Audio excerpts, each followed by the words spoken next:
Hello, everyone, and welcome to Fable Table, an actual play live stream focused on critical world building, collaborative storytelling, and finding the fun in games. I am your host, Nick Bowen. Joining me today is the cast of Season 2. Welcome, everyone. How are you? Doing well. Doing well as always. I wish Discord didn't like mute that as much as it does, John. Hang on, let me just get it right up on my mic. That's worse. That's worse? Yeah. What about if it's muted into the table? Can you guys hear that? It sounded so tinny. Wow. That just points to crisp audio suppression, guys, that Discord uses. John uses crisp audio suppression on its own, but with my discount code... Okay. This stream is sponsored by clown horns. Okay. It's a step up from Tom's. So It is. Which we will also be doing. All right. So, let's just jump into things quickly here, since we are right in the action. So you all escaped from prison and discovered that you had all been framed for murder by a knife of the Peated Blades, Cho Tarek, who you're a contact of yours, well, a new contact of yours, the wizard hacker Vorex sent you a dossier on Cho, and Vorex indicated that Cho had stolen some pretty major tech from Mian Bao, a corporation, while setting you all up for the murder that he committed. It told you all about Cho's life as an assassin for the Peated Blades, and then you all tracked him down to Warren at the Paradise Motel. You dealt with a street gang of modded teens with a bunch of cyberware, and then you found Cho in the motel. I think it was Lettuce who did the like Assassin's Creed drop on him, right? But with my garbage quality grappling hook. Yes. But then it's a fine shitty grappling hook. It is a fine right. shitty grappling hook. But then it was Norm, in fact, dressed in his clown attire, who just so confidently walked up, like he was a fixer sent there to help out Cho Tarek, and so Cho trusted him, and then he just needled him with some drugs. And then What to do? And then Sunny had set a trap of water that this like little maid bot that was with Cho like zipped away out of his motel room and was trying to flee the scene, but it ran over the water, and Sunny like stun tasered the water and thus the robot. So you have your targets, but there was a complication right as you all like grabbed your targets, and it was the sound like of a 16-bit wolf howl. Ooh.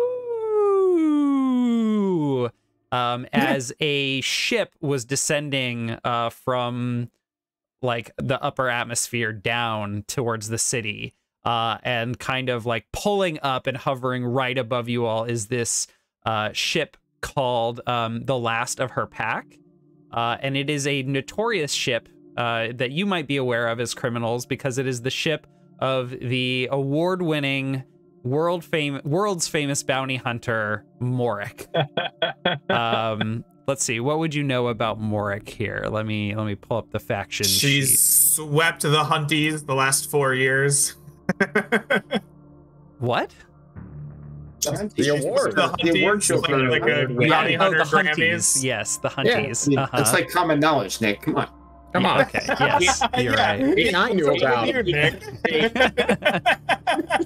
Exactly. You can't say bounties, so it's got to be hunties. So Bro. Morik is the most feared bounty hunter in the shore.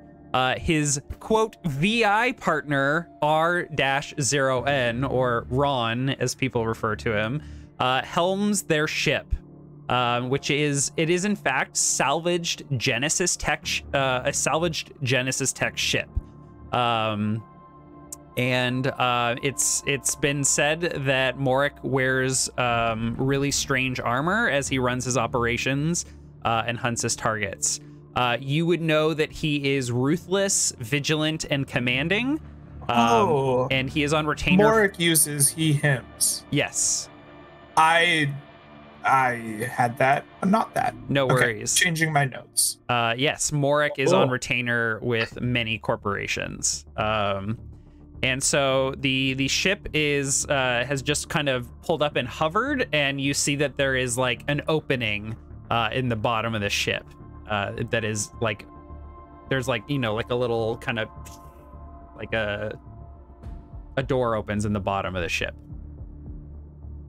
Cool. You all have a moment to act. What are you communicating or doing?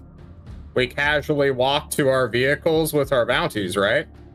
It's not like he's going to steal our bounty as a legendary and renowned bounty hunter who would know what happens if you scalp someone else's bounty that's already collected.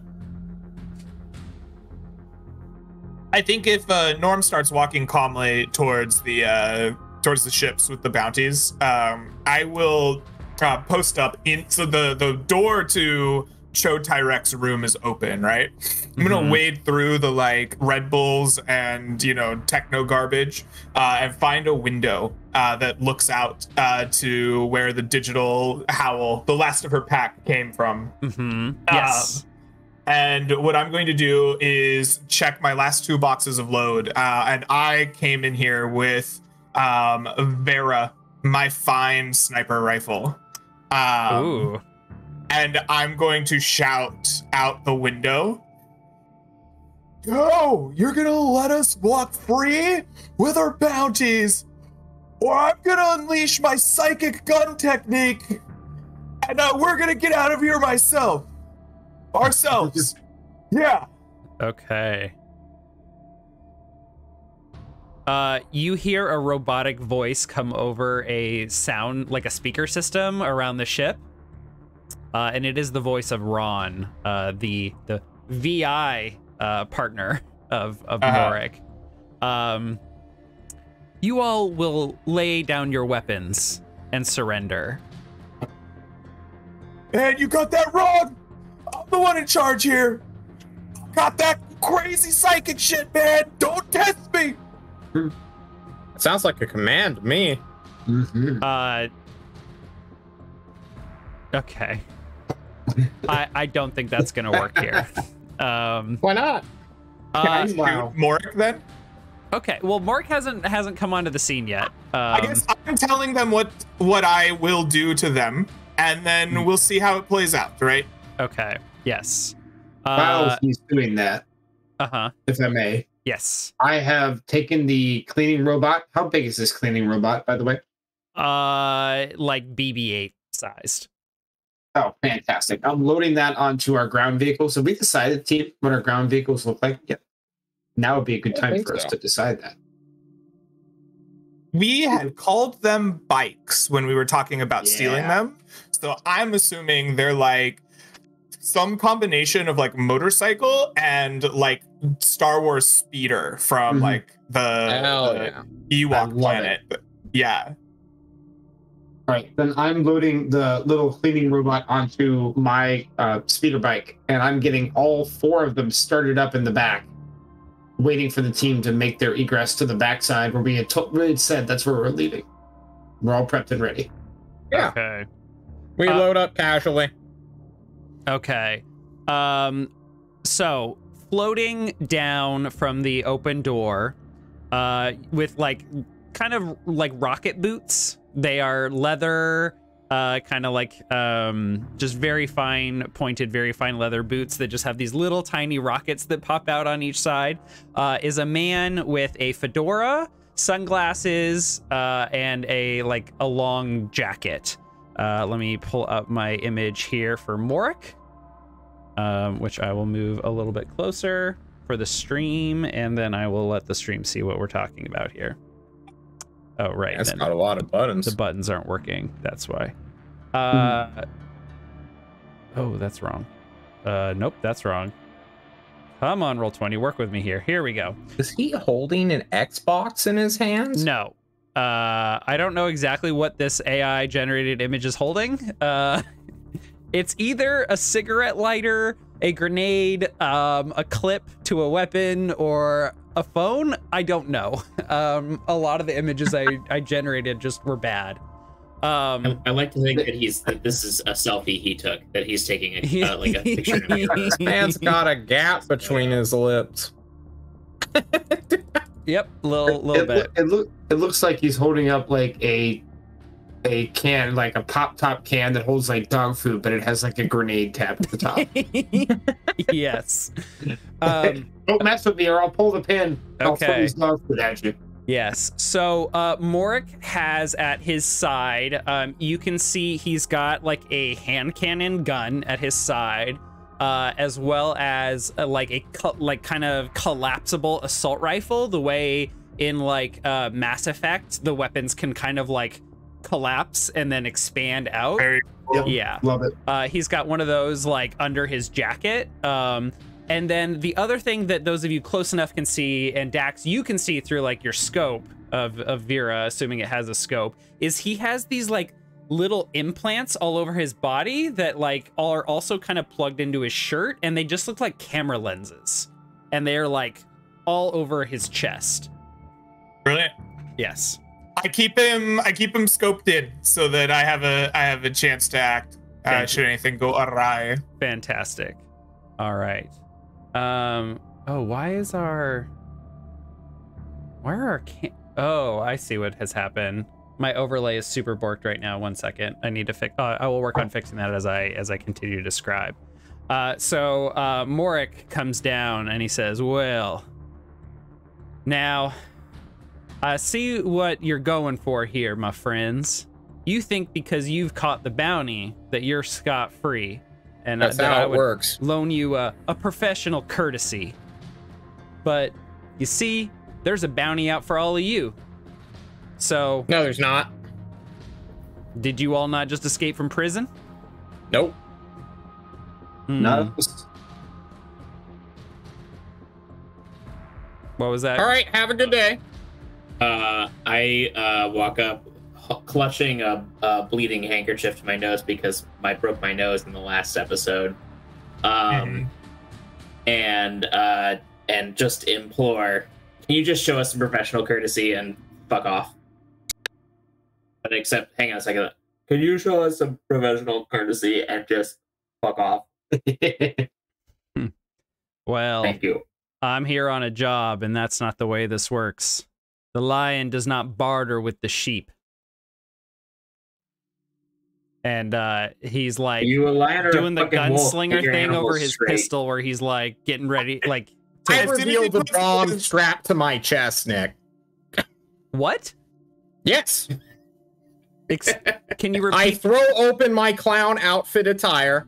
I'm strapped up with live explosives. You think I'm going back to jail, bro? I'm gonna clear my name, or I'm gonna kill us all right here. Do you have explosives as a? You know, I've got spy gear. I've got a detonator. I don't know what a A detonator, detonator would work. Yes. does. Okay, Okay. there you go. Dax, what are you doing? 'Cause I know you were just about to say something. So I'm hang on. watching at this point. okay. You did not use your armor yet, John. Yeah, I did never you? had armor. Okay. No. Gotcha. All right. I click stuff that I think I'd like, but Okay. I've only used the med kit, the blaster, pistol, Fair. my garb, and my illicit drugs, which Gotcha. don't count. Okay. 1 second while I edit this overlay and get us squared away. File, save as. Sorry, y'all. The cams are super borked. 5 cam. There we go. Replace. Okay.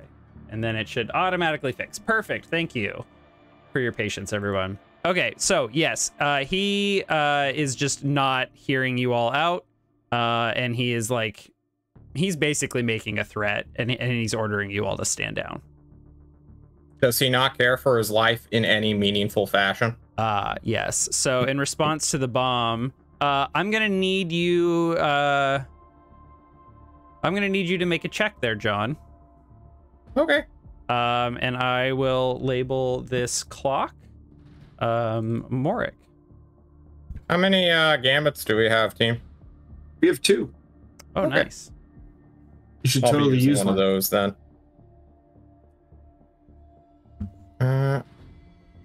Actually, tell me about a devil's bargain here, Nick. Yes, a devil's bargain.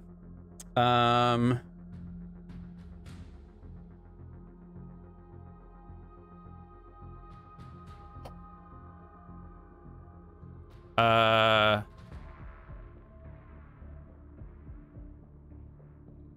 ooh.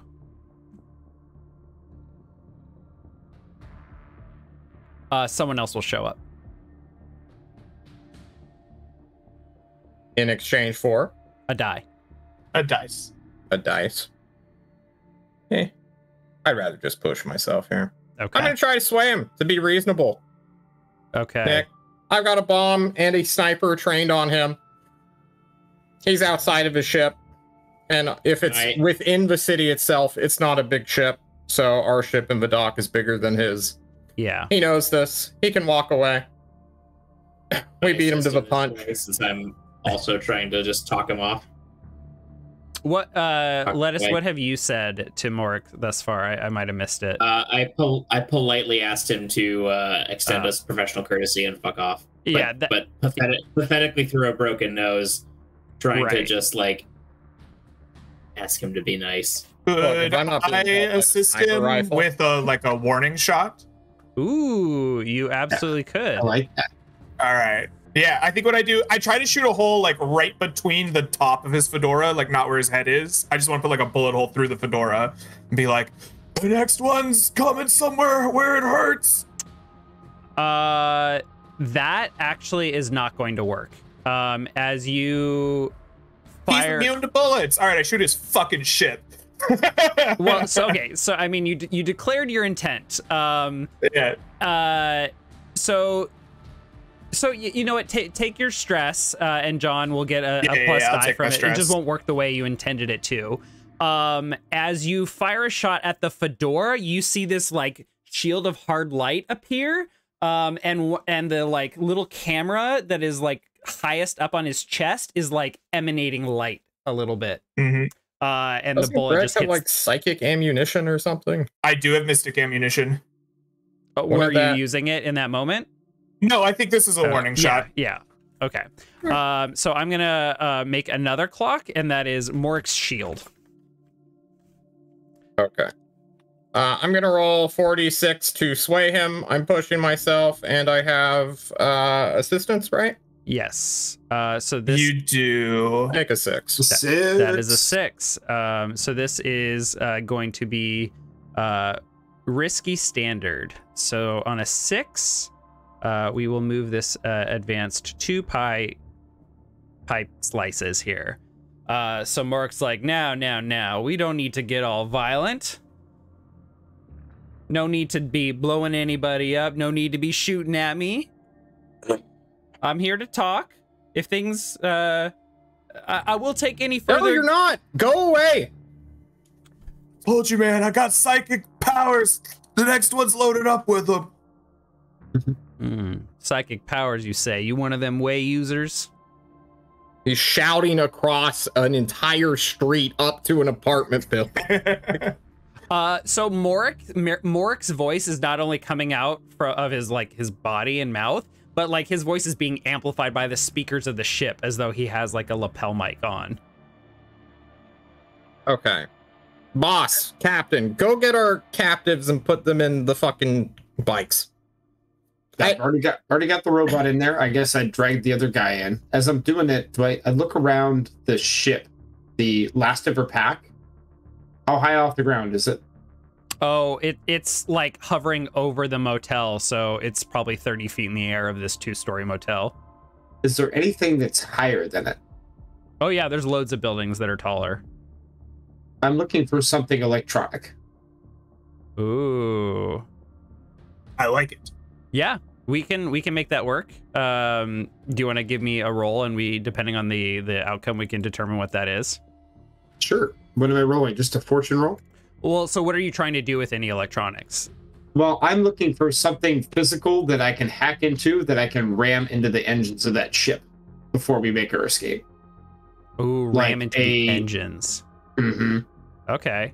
Yeah, I mean, if there's a car outside that floats or hovers or whatever. Yeah, just try to hack into it and just like start the engine and just aim it at the engines to just kick it off. Yeah, there's probably loads of like drones and vehicles, both automated and piloted. Absolutely. Okay, so what would you like me to roll then? That sounds like a hack to me. Sounds good. Risky standard. I mean, so he was just about to say, like, if y'all bring any further aggression against me, like, I'm gonna throw down with you. So this is gonna be desperate. Desperate standard. All right, desperate standard. I mean, is he really willing to die here? He is a tier 3 faction. By himself? That's a buzzword. I don't know what that means. Does that mean he's willing to die here as a character to a bunch of scrubs in the middle of the street? Sure. Yes. To a suicide bomber, to a sniper. He's outnumbered, outgunned, yelling. What's this guy doing? I don't understand this clock. So this just represents like him as an obstacle. Okay. Do things to either sway him and get him out of the way, or right now he is threatening you, John. Like, he is threatening to do violence to you all if you don't. Yes. Okay. Let's fucking go. I'll kill him right here. Okay. Nick, on this roll, I'm gonna take one of our gambits. Okay. For 1 bonus dice. Okay. That is a 3. So you hack a ship, or like a car, or maybe like a really big like delivery drone, like that's delivering packages or something like that. And you try and ram it into the ship, and it basically just like hits an energy barrier. And he's like, "All right then," and he just like grabs the assault rifle and begins shooting at all of you. I kill him and myself. I detonate. I mean, you're not standing anywhere near him, John, so you'll need to. Why not? Because... I walked out into the open. I approached him casually. I yelled at him. Oh, I'm sorry. I thought you were approaching the vehicles casually. No, that was what our captain was doing. Okay. Well, then if you're standing right in front of him, John, you're going to be taking all the gunfire. I'd kill myself and blow up. Okay. All right. So we're picking up a new crew member at the next town. Okay. Hell yeah. So, John, I need you to take the level 3 harm, riddled, or punctured, whatever you like. Okay. Or resist. I'll resist. Okay. How are you ignoring all of this gunfire, or dealing with the gunfire? I comically dodge it like the Joker. Okay. Give me a prowess resistance roll, please. You can just click the word prowess. Okay. And then you will take 6 stress minus the highest die roll. So you take 1 stress, John. Wow. I am fully stressed. Okay. What does that mean? Let's take a look at what happens when you max out your stress. Let me find our rule book here and the section on stress.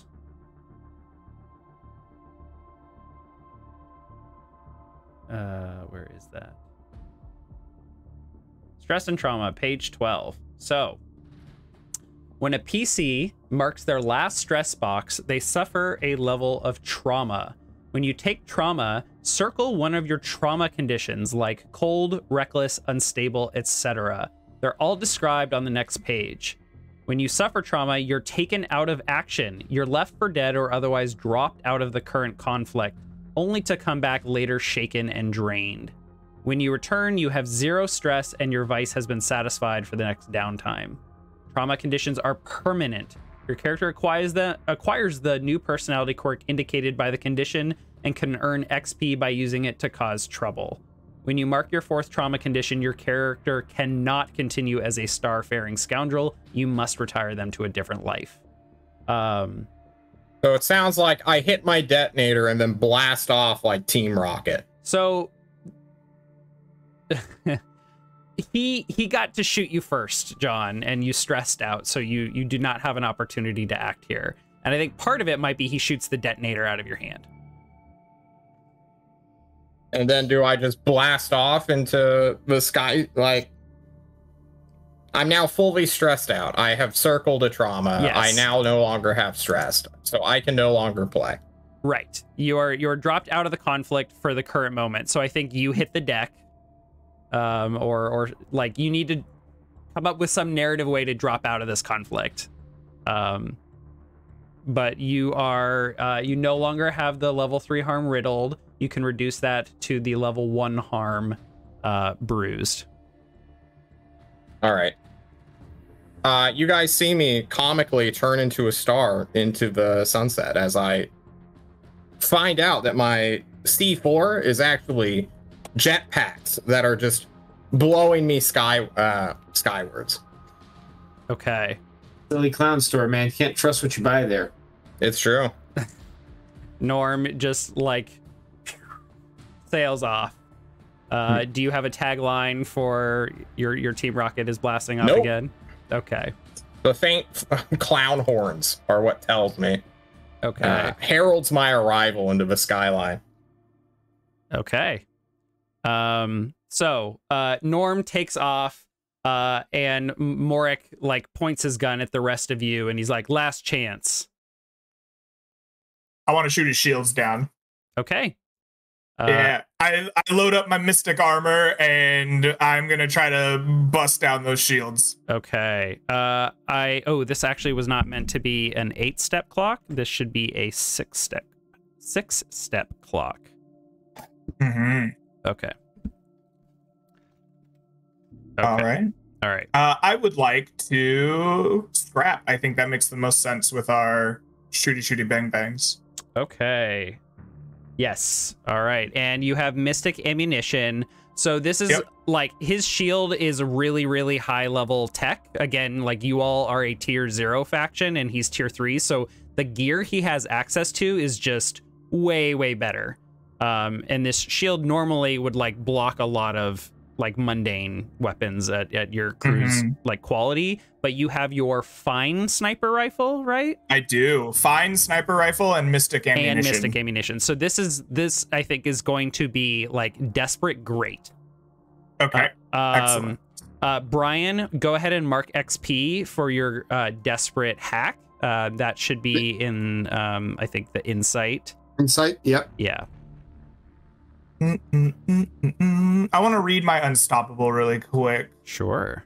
So since he's a faction all on his own, yes, would I gain any benefit from using my unstoppable ability?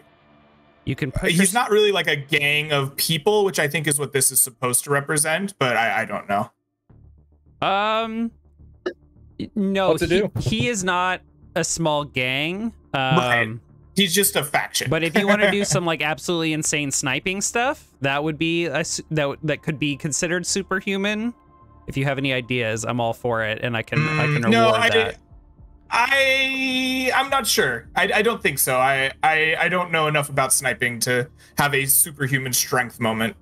We'll save it. I'll put it in my back pocket. Okay. Okay. I guess I'm just going to take Can I -1 assist him? dice. Can I assist him by diving behind a car when he starts firing at John and throwing some covering fire his way? Sure. I also have a fine blaster pistol with mystic ammunition. I'm sorry, I get distracted. Yeah, that would totally work. Perfect. You didn't generate any gambits last time. I did not generate a gambit because I rolled too low. I need to roll a 6 on that to generate a gambit. Okay. I wasn't sure because you have the like gambit generating machine. All right, perfect. Then with his assistance, I'm at just 0 bonus dice. So here we go. Okay. That is a 6. That is a 6 with great effect on a desperate. Yes. Wow. Okay. So, a 6 awards you 3 pie slices, but a great effect gives you an additional one. So that brings you up to 4, I think. So, you like snipe, and it just like the shield like reverberates. And like he looks a little surprised. He like pulls his assault rifle up in your direction, but you've already ducked out of the way and his fire all misses. Out of the corner of your eye, Dax, you saw near the top of the ship that Ron has also like stepped away from the ship. I thought he was just a VI. He's like a robot. He is a robot. Okay, so beautiful. Ron has also taken up a spot on top of their ship, which is now hovering and is like looking at you. So you're a little bit like not exposed, but like they are focused on you right now. Not as secure as I was. Yes. Gotcha. Yeah. This also means that no one is piloting the ship, the last of her pack. So that's some good information to have. Absolutely. Morik does look concerned with you as well, Sunny. Lettuce, where are you at in the scene? Like, are you in the parking lot or are you in the building with Dax?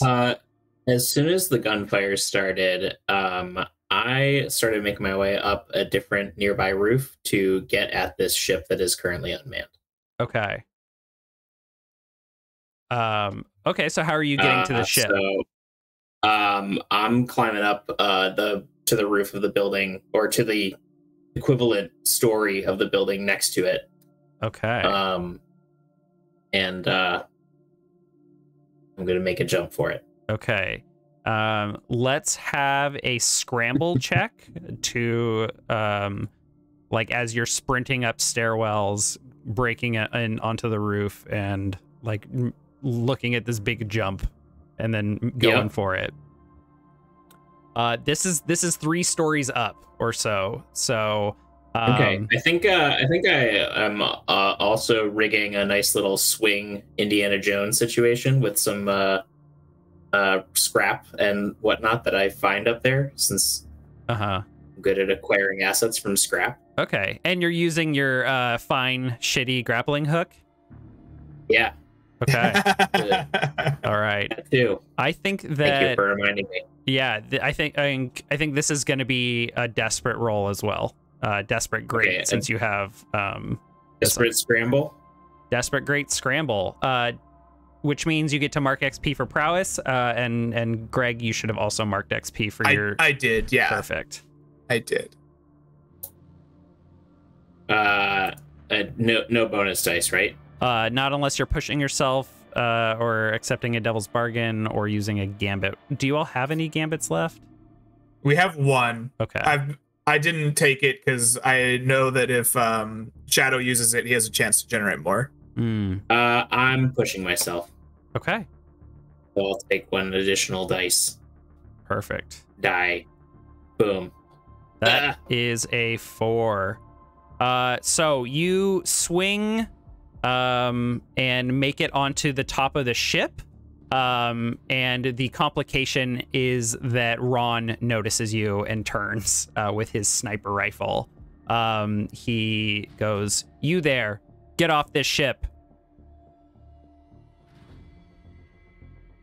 I release my tiny drone from my pocket and send it his way to fly around and distract him. Ooh, okay. I like it.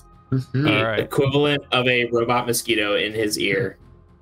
Stop that. Get away. And we'll cut back to whatever it is you're trying to do here in a second.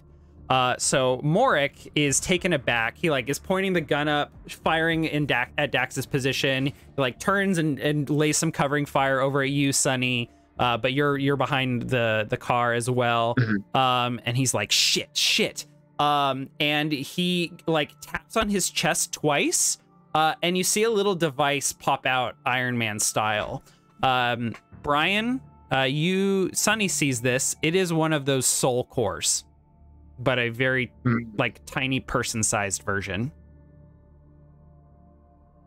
I instantly take a shot at it. Okay. Give me your scrap. And I'm going to push myself because I don't have any points in scrap, which is going to cost me 2 stress, I think. But I think it's worth it. This roll could be decent and could really help. We are still desperate. I'm sorry, I missed a chat roll here. Rumble Roar helps with the next roll. Should we apply that here? You get it was supposed to be for John's roll, but I'll take it. Oh, it was? Oh, no, shoot. it wasn't. That came way after. Okay. Okay. We'll give it to you. So you have +1 from chat. Okay. Are you still going to push yourself? Yes. Or take I'm that as stress many back? as I can. Okay. Am I still getting desperate? This is risky because he's focused on his defense right now. All right, so risky standard. Yes. All right, risky standard. Pushing myself for 1 +1 from chat. Rumble is giving me his approval, so I get 2 bonus dice. Get him. There's a 6. That's a 6. All right. Oh my goodness, let's go. So, are you shooting the core itself? Yeah, I'm under cover, and nobody's standing by him but himself. Okay. You have described in our fiction that these cores, when they can go bad. Right now, Lori Khan is in a lawsuit because of planned obsolescence of cores going bad really quickly. What happens when a core goes bad? Eventually, it cracks, and then it cracks some more, and then eventually the energy inside is no longer contained by the crystal, and it explodes. So catastrophic, absolutely catastrophic failure. Okay, so his shield is still active, but he is trying to basically replace one of his batteries. You especially since you have this mystic ammunition, which is really good. You like tear through the remaining shields. What kind of a gun do you have? I have a fine sidearm. It's a small pistol. Okay, is this like a automatic fire pistol, or are you just automatic fire? Hell no, single shot, sir. Okay. So automatics for jumps. So disdainful. Bang, bang, bang. You bust through the shields, and you hit the core. And he goes, "Oh fuck!" And there is an explosion. So that is also going to apply to the Morik clock. And I will. Beautiful. Oops. Have we taken his shield down now, or is he still have it? The shield is gone. So I'm going to remove the shield clock. Well done. I am going to replace it with a Ron clock, since we do have to deal with Ron. Ron is only going to be a 4-step clock, so I'm just going to use this clock and say it starts at two completed steps. Okay. So Morik has basically been exploded. His shield got kind of torn through, so it didn't really soak any of the damage. Ironically, Morik has been exploded, even though Norm is no longer here. Norm's plan happened all along. It was a delayed fireball. Yes, I guess so. Okay. So there is a bunch of smoke and a little bit of fire everywhere. But up above, Lettuce, you have released your drone to distract Ron. What are you trying to do while Ron is distracted? Slip into the cockpit of his ship. Okay. So you do not have an presumably Ron did Ron leave the door open? I mean, you know. Ooh, would Ron have left the door open? I think I recall you saying explicitly Ron foolishly leaves the door open as he exits the spaceship. Oh, did I say that? Can someone second that Nick said exactly those I'll words? second you, Andy. There we go. Okay. Thank you. I want out. Come on. All right. The motion has been seconded. Okay. Can I get a scramble from you to evade Ron's like he's gonna try and shoot you? You do have. I think that I would like to assist him.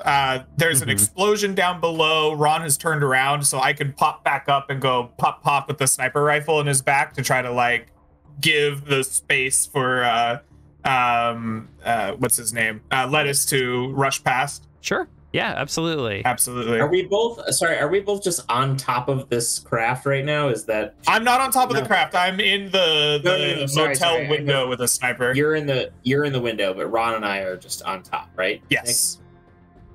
Yes. All right. Yes, please distract him, Dax. So, Will do. Greg, I'm wondering, like, are you intentionally just like trying to like how is this helping rather than like an action roll itself to like damage Ron? I think that I see him put his gun on Ron, right? Like he's gonna shoot him. So I'm shooting in his direction to like bring that attention to me. Okay. Gotcha. All right. Go for Yeah. it. Awesome.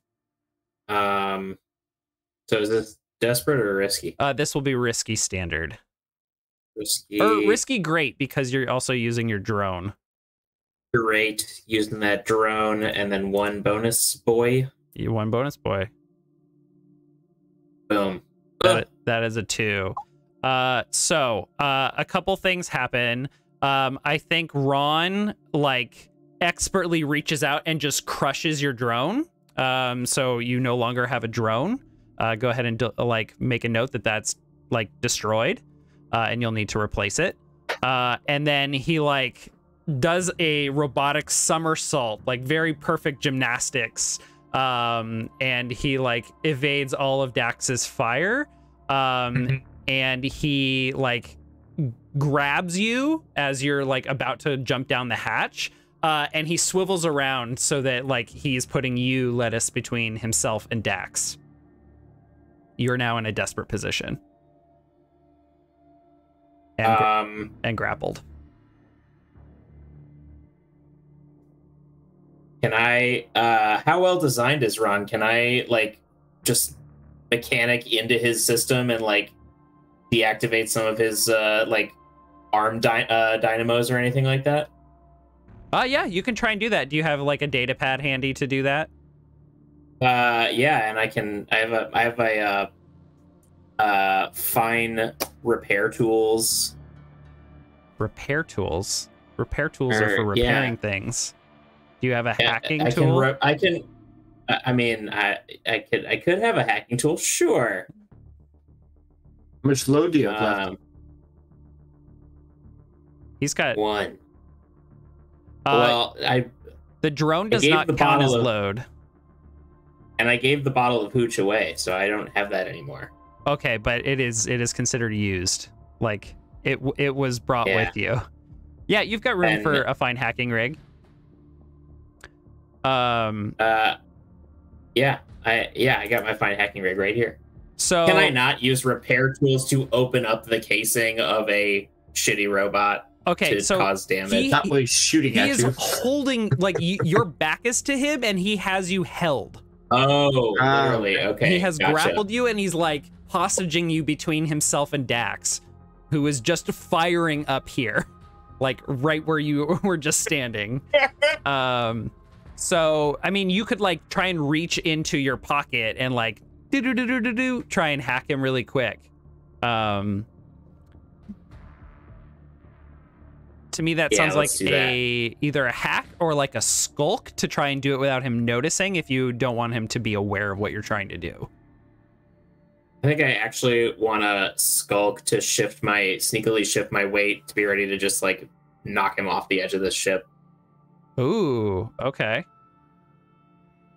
Impressive. I like that. Yeah. I'm gonna just like very quietly, like golf swing style, just like shift my weight to one leg.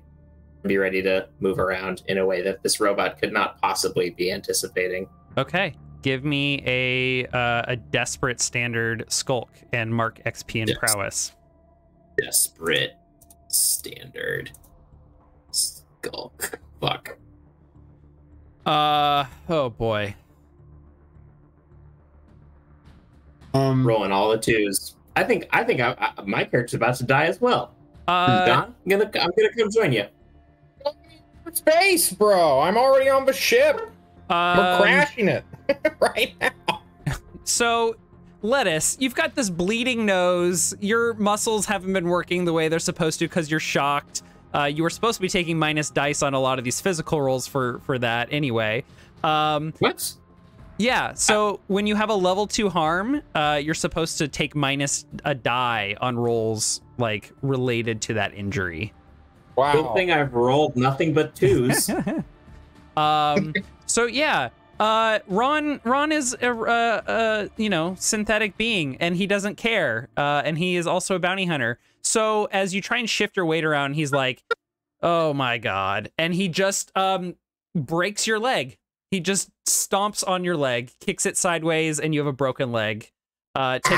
Take the level 3 harm, shattered knee. Shattered knee. Yeesh. Man, he didn't even like go for a bone. He went for the ligaments. What a dick. What an asshole. Yeah, I know. Dax, there's a moment here where he steps away, so you have a brief moment to take the shot. I think this is the time not to take the shot. Yes, I'm sorry. Yeah, resist. Yes, I always forget. Thank you, Eric. Andy, if you'd like to resist the consequence of a shattered knee, you can do that. Yes. How do I do that? Okay, so you tell me how you would how that consequence would not come to pass, like what you would do to ignore that harm. Got it. Yes. As he thrusts me to the ground and I see him raising his leg to crush my knee, I place my fine hacking rig, which is sturdy, made of steel, right underneath where his foot is about to come down, so that there's something slightly higher than my kneecap in the way. Okay, give me a prowess resistance roll. You will take 6 stress minus your highest die roll. Wait, what? So the way you resist consequences, you tell me how you like ignore them, but you take stress to do it. I understand that. Yes. How do I do a prowess roll? You click the word prowess. Yeah. On your sheet there. Okay. And then how many bonus dice? 0? 0, but you are rolling 3d6, which is pretty good because you have diverse skills. Andy, you're rolling so low. So Andy, you take 6 stress minus 3, which is 3, which maxes out your stress as well, it would seem. I have a trauma. Yep. So yeah. Join me, Lettuce. Become my sandwich. So Ron looks down at you and is like, he's basically like, I failed, so my knee is shattered, right? No, you ignore that harm. Like he is simply like kicked you instead. So take the level 1 harm bruised instead. As he like, does he still take harm when he resists? Yes. Like, yes. Okay. Resisting can reduce harm, or if I think it's applicable, like ignore it completely. I still like normally a 3 would come down to a 2. I'm being generous and reducing that to a 1. So he kicks you towards the airlock instead, as he like comes down and it doesn't quite damage your leg, and he starts like moving you towards the airlock, and he kicks you in, and you are just like in so much pain that you are kind of incapacitated for the moment. This is like a very beat up moment for you, Lettuce, as he kicks you inside. But again, there is this brief opportunity for you, Dax, to take your shot. All right, I think it's time. I think I come and pass out. So okay. I think it's time not to take a shot, but instead, it is time to become unstoppable. As my superhuman feat is to push myself and take 2 stress, and then rush up the windowsill, leap onto the top of the ship, and like tackle Ron like off the ship and like smash him into the ground below. Oh shit. Yeah. Oh my god. So you're leaping like 10, 12 feet in the air? Yeah, I just like the super soldier training included like leaping long distances, right? And I just go flying through the air like a missile as I land on the top of the ship, like full like training day run, tackle him, try to knock him off the ship. Give me a scrap. Since you're pushing yourself, you get the +1 die. And then like you're coming out of nowhere. Ron was distracted and he did not see this coming. So this is going to be risky great. Okay, risky great. So the +1 die puts me at 0 dice. For a scrap? Let's see. All right, 0 extra dice. Oh. Because I'm -1 dice for being stressed the frick out. What was that harm from? That was from negotiating with Shad about the future deals that I need to get him so that he feels comfortable letting us use his hideout. Okay. Do you think that stress is manifesting in this moment? Oh hell yeah! I like stress like this in a moment of hyper violence. You bet your ass. Okay. Gotcha. So I'm -1 die, but I'm +1 die. I'm trying to think of how I might get another die. We're out of gambits, right? We took all of those. I think there's one left. You wanted to save it for me, but if you got it, use it. I think this is a moment to take that last gambit. Yep, then. I agree. So I will go up to 1 die. Bonus. Okay. There's a 4. That is a 4. So you get 2 ticks of this clock, but with great effect, it becomes 3. So you tackle 4-step clock, right? It's a 6-step clock. It looks like a 6, but he said 4-step for Ron. And I gave you two free pie Oh, slices. that makes sense. Okay, yeah. Okay. I just didn't drag out a new clock. So a 4 is a partial success, so you get 2 on a clock there, and then with great effect that goes up to a 3. Could I instigate my fine martial prowess? I have a fine martial arts technique. I think that like we have demonstrated that my fine martial arts is like knocking out robots and drones in the past. Like, would it apply in this situation to maybe get that extra effect? Ooh. Give it to him, Nick. Where like, so how does that manifest as like on your sheet?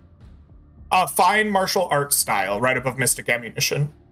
Oh, okay. Yeah. Yes. So you leap up onto the ship and just like tackle Ron. You like begin to bend and break some of his robotic joints. How do you finish him off? Like, what are you doing with him? I think what it is like I run up to make this tackle and I don't quite knock him off the ship the way I thought I would, and my like instincts kick in from my martial arts training from all the testing, and like I just have this lucid moment of like, the weakness in this robot is right here in the neck. I just give him this big judo chop, right? And it like sinks into like some kind of cord or power outlet or something, and just like gives him a momentary shock, and then his momentum just takes him off the ship and he plummets 30-40 feet out of the sky onto the ground below. Okay. You judo chop the jugular wire. Yes. Nice. Okay. So you take him out. And there off to the side is the open airlock that Lettuce disappeared into. Meanwhile, down below, Sunny, the smoke and fire are clearing from the explosion. And you hear like coughing in the smoke. Oh, but Nick, Sunny's already gone. Okay. He's not there any longer. He had rushed back behind the building. And as the smoke clears, Morik looks around. And then he hears this small little tiny whine from behind him and whips around as Sunny is taking Norm's speeder bike, driving it at full speed, and then he just jumps off it, twists it sideways, and tries to slam it into him. Ooh. Okay. I love it. That sounds like a pilot to me. Either a pilot or a skulk, as I tried to sneak away during the explosion. You tell me. I will think take either. the skulk, you were in control in this particular position because he's laid out. But I think trying to run a vehicle into him is a helm. That's fine with me. So it is controlled. And position. I'm gonna say great because you have dealt with his shield. He is not ready to respond to this, and a vehicle we are out of gambit, so it's just a roll. I think I have no bonus dice, and if I push myself, I stress out. So you could take a devil's bargain if you wanted an extra die. What is the devil's bargain, Nick? Because this is worth it, because this probably takes him out if I succeed. A new 8-step clock. I mean, yeah, I could do that. Why not make it 12? I will roll a die, and if I roll a 4, 5, or 6, Ron is gonna fall and destroy one of your vehicles.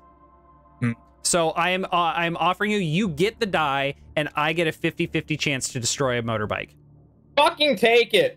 Yep, we're taking it. Okay. One bonus I like dice. it. Like 3 and 3. 3 and 3. Okay. So you It's my bike. I should get to help him. Right? Give him an extra dice, Nick.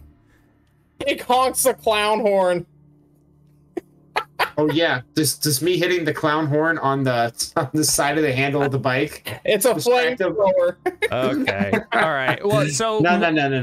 Describe what you're saying, Nick. Go ahead. No, it's all good. Name's aside. Yeah, Morik is like coughing and sputtering, but he's been doing this a long time, and he hears the bike coming. You do manage to clip him.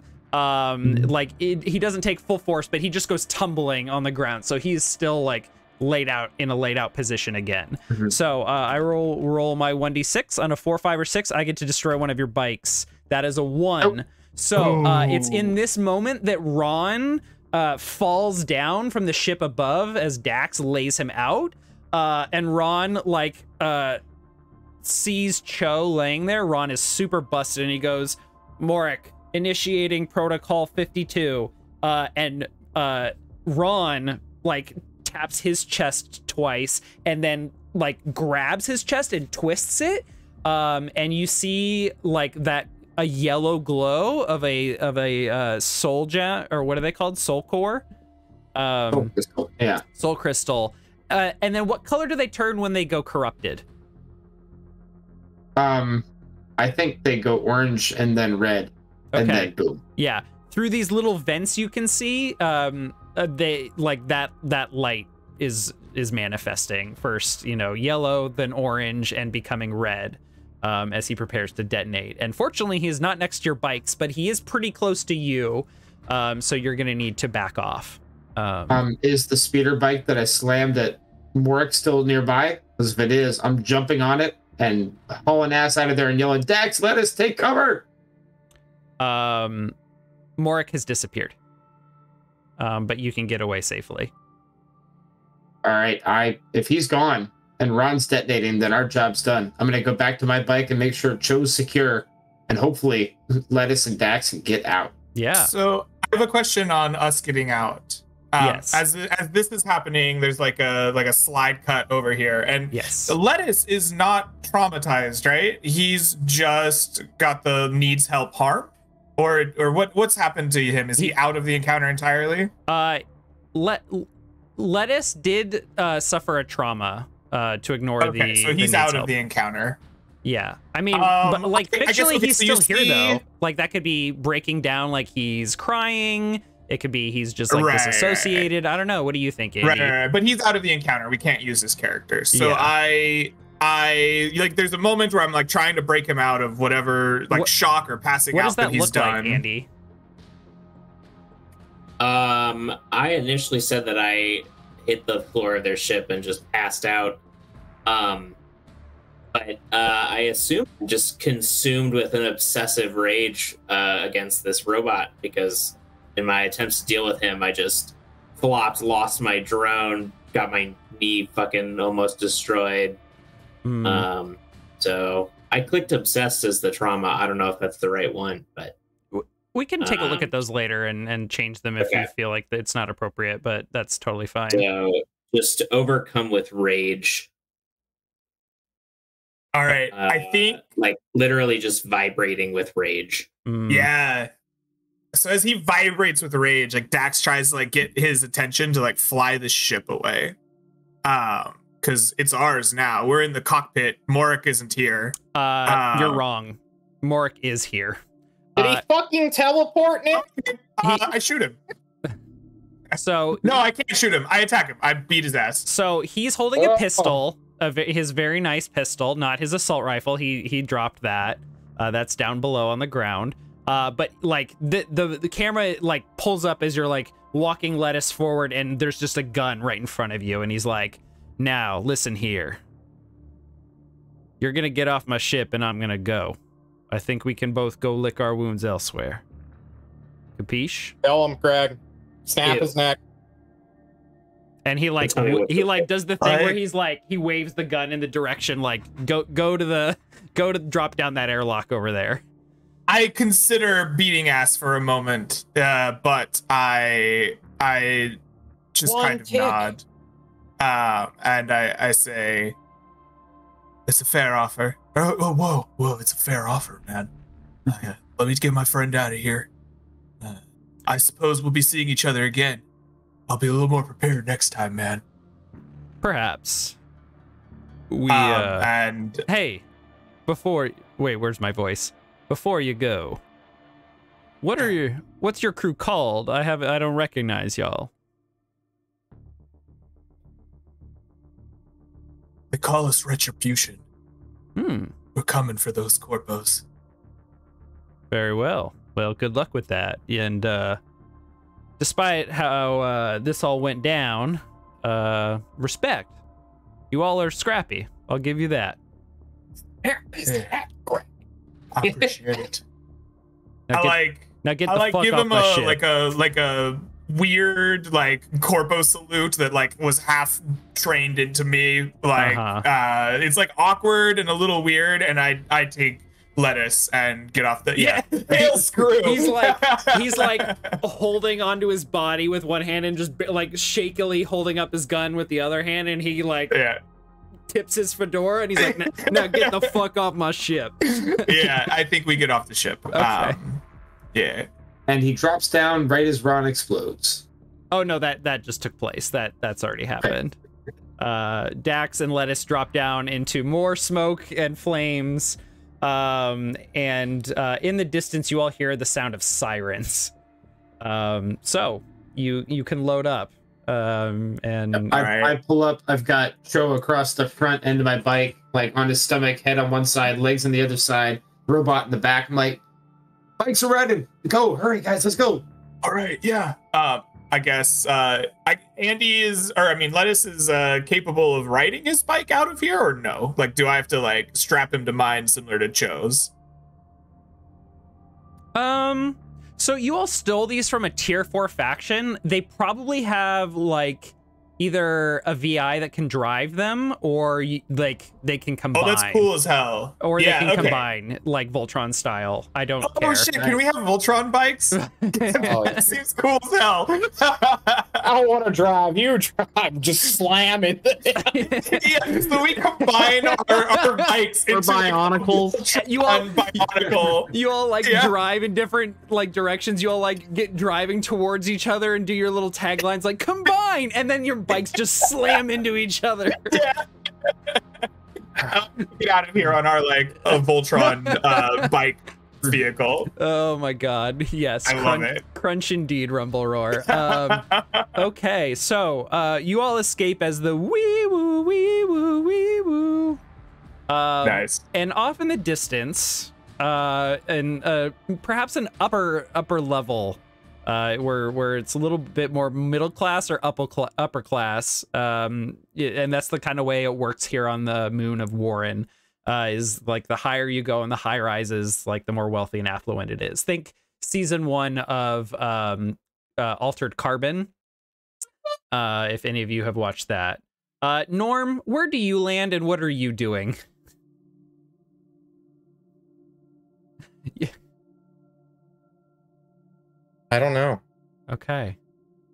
I vanish into the streets, getting rid of clown makeup and changing my next persona before I head up back to the ship. Infuriated, enraged, unhinged, realizing that this world Doesn't make any goddamn sense. And if that's the case, I might as well join them. Join who? Everyone. Oh. Honk honk. Okay. Gonna rob a liquor store on my way up too. Fuck it. So it looks like you took the trauma unstable. Hell yeah. Sounds about I'm right. feeling unstable. Yeah, fair. I think I misheard you, because everyone was trying to describe what they were doing at once, and I didn't recognize that you wanted to walk up to him casually. I thought you were walking up to the bikes casually and like saying, I was already outside, Nick. It's sorry. fine. It doesn't sorry. matter. If he can teleport, so can I. okay. So I'm curious how this is like gonna manifest, both in terms of like Norm's personality, but also like in his look. That I will leave up to you. Just you wait. I'm excited. Okay. So, the crew gathers at the shuttle once again. What's the plan from here? Are you all just gonna head back to the ship? We don't plan.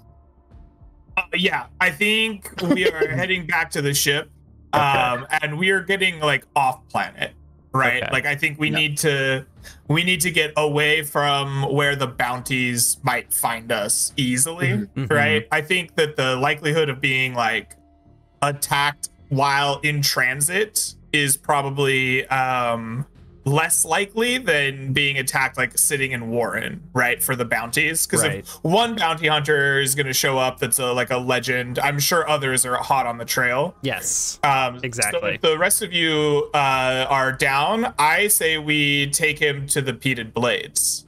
But Yeah. did you want to take him somewhere else?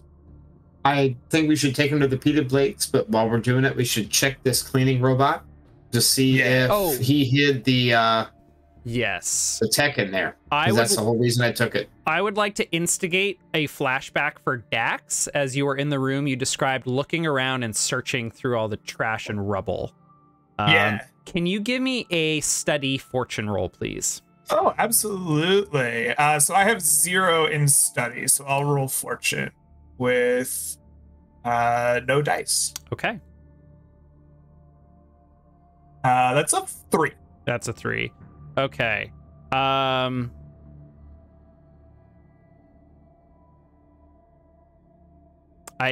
don't think you would have noticed. I mean, there was a lot of takeout. There was a lot, like there was like a manual on robot design that you noted, and then there was a bunch of junk left over. I think in your like as you're going over the moments of the encounter in your head later, you realize that you saw a VI chip on the floor. Darn. Oh well. Yes, basically just like a USB, a fancy looking USB. Okay. All right. I think Dax. I think this offers us an insight into Dax's mentality a little bit. Dax is not real interested in the VI chip. He thinks that Vorix is a conspiracy nut who dabbles in the shadowy figures in dark rooms kind of rhetoric, and he calls himself a hacktivist, but he thinks he's a little gross. And so, like, the fact that the thing he wants us to find happened to be laying on the floor, like, Dax doesn't quite realize that, like, it might be an AI and it might have, like, a $1 billion worth, you know? He's, like, good, you know? Yeah, fair enough. Good. Okay. All right. So you all arrive back on your ship. You take off, you get off planet. And you do have, I guess, maybe we need a discussion or maybe we just need a vote. But you have a number of options in terms of turning over Cho and this robot. So Vorix specifically wants you, like, he wants the tech. He is offering you 6 cred and a ship module, which is a fake transponder for your ship, if you turn over the tech. The Peated Blades don't like leaving jobs unfinished, and as such, they are offering a big bounty of 9 cred for Cho's asset, and no questions. And then there are also lots of corporations offering a lot of money for the tech as well, you hear. But I assume that since you all are anti-corp, that I don't need to go over those. Yeah. So those are kind of your options right now. And when Cho comes to, he is going to have some things to say and make an offer of his own. Okay. Does he come to before our traumatized companions get back? Like to their senses? Are we like out of the encounter now? Yeah, we're out of the encounter, so everyone is back into like acting capacity, even though like we're not going to have any more action for the moment. Right. Okay. Then maybe we just hear him out. What does he have to say? Oh my god. The droid. Do you have the droid? Yes, dumbass. Of course we took the droid. Oh god. Well, damn. You got me good. That clown guy. And he, like, Norm, are you and Clown get up again? Hell no. Where's that clown fucker? I thought that was my handler. Shit. Well. You telling me you were expecting a clown? I was told that someone with a briefcase would be meeting me, and that they would be strange. Okay. Up with the droid, Cho. Why do you want it? That droid. Well, what's inside it? That was my and my family's ticket out of here. Yeah, you want to be a little bit more specific? Me and Bao, they were working on something pretty big, and when I realized what it was, a really, really powerful AI, I thought I could sell it and, you know, turn a profit so big that my family and I could make it out of here, go seek a better life elsewhere, outside the shore. Shit. I just told them, well, I had just told them that I was going to meet them, and we were going to make our way out of here. I don't suppose I could come to some agreement with y'all that I will oh yeah, you all, you're the marks. They probably want you for murder, huh? Yeah, is that you're doing? Yeah. Oh, so you want to make a deal with us after you framed us for murder? Yeah. Got us sent to prison. Yeah. And then fired on us when we came to get you back. Look, I'll tell you what. If you all let me go and drop me off with my family, I'll send you over a confession for the murder. Get some heat off your backs. We're already gonna get your confession. I don't think that's gonna happen if he goes to the Blades, man. Like, I bet they just make him disappear. I got a camera. Oh. Yeah? We can make him confess. This seems really brutal. Maybe a bit unnecessary? I don't think so. Hey, man. He's ruining our lives. Now he's asking us for favors? Fuck this guy. Hey, you know, it's important that we find some zen in moments like this, I think. Blood's running hot, you know? I'm about to sell his organs onto the black market. That's what I'm talking about, right? You're feeling stressed, I might say. I got a buyer. That's a little disturbing. But okay. I believe you. You do have experience in the field. But like, the people, well, yes, he's harmed us, aren't the villains here, man. He's the villain, yes. Oh, man, no. He framed us for murder, Drax. Oh, nothing gits over my head. I messed up your name, didn't I? You did. Yeah, it's okay, though. I had an R. Yeah. So, While this is going on, can I signal to Lettuce to turn on the camera?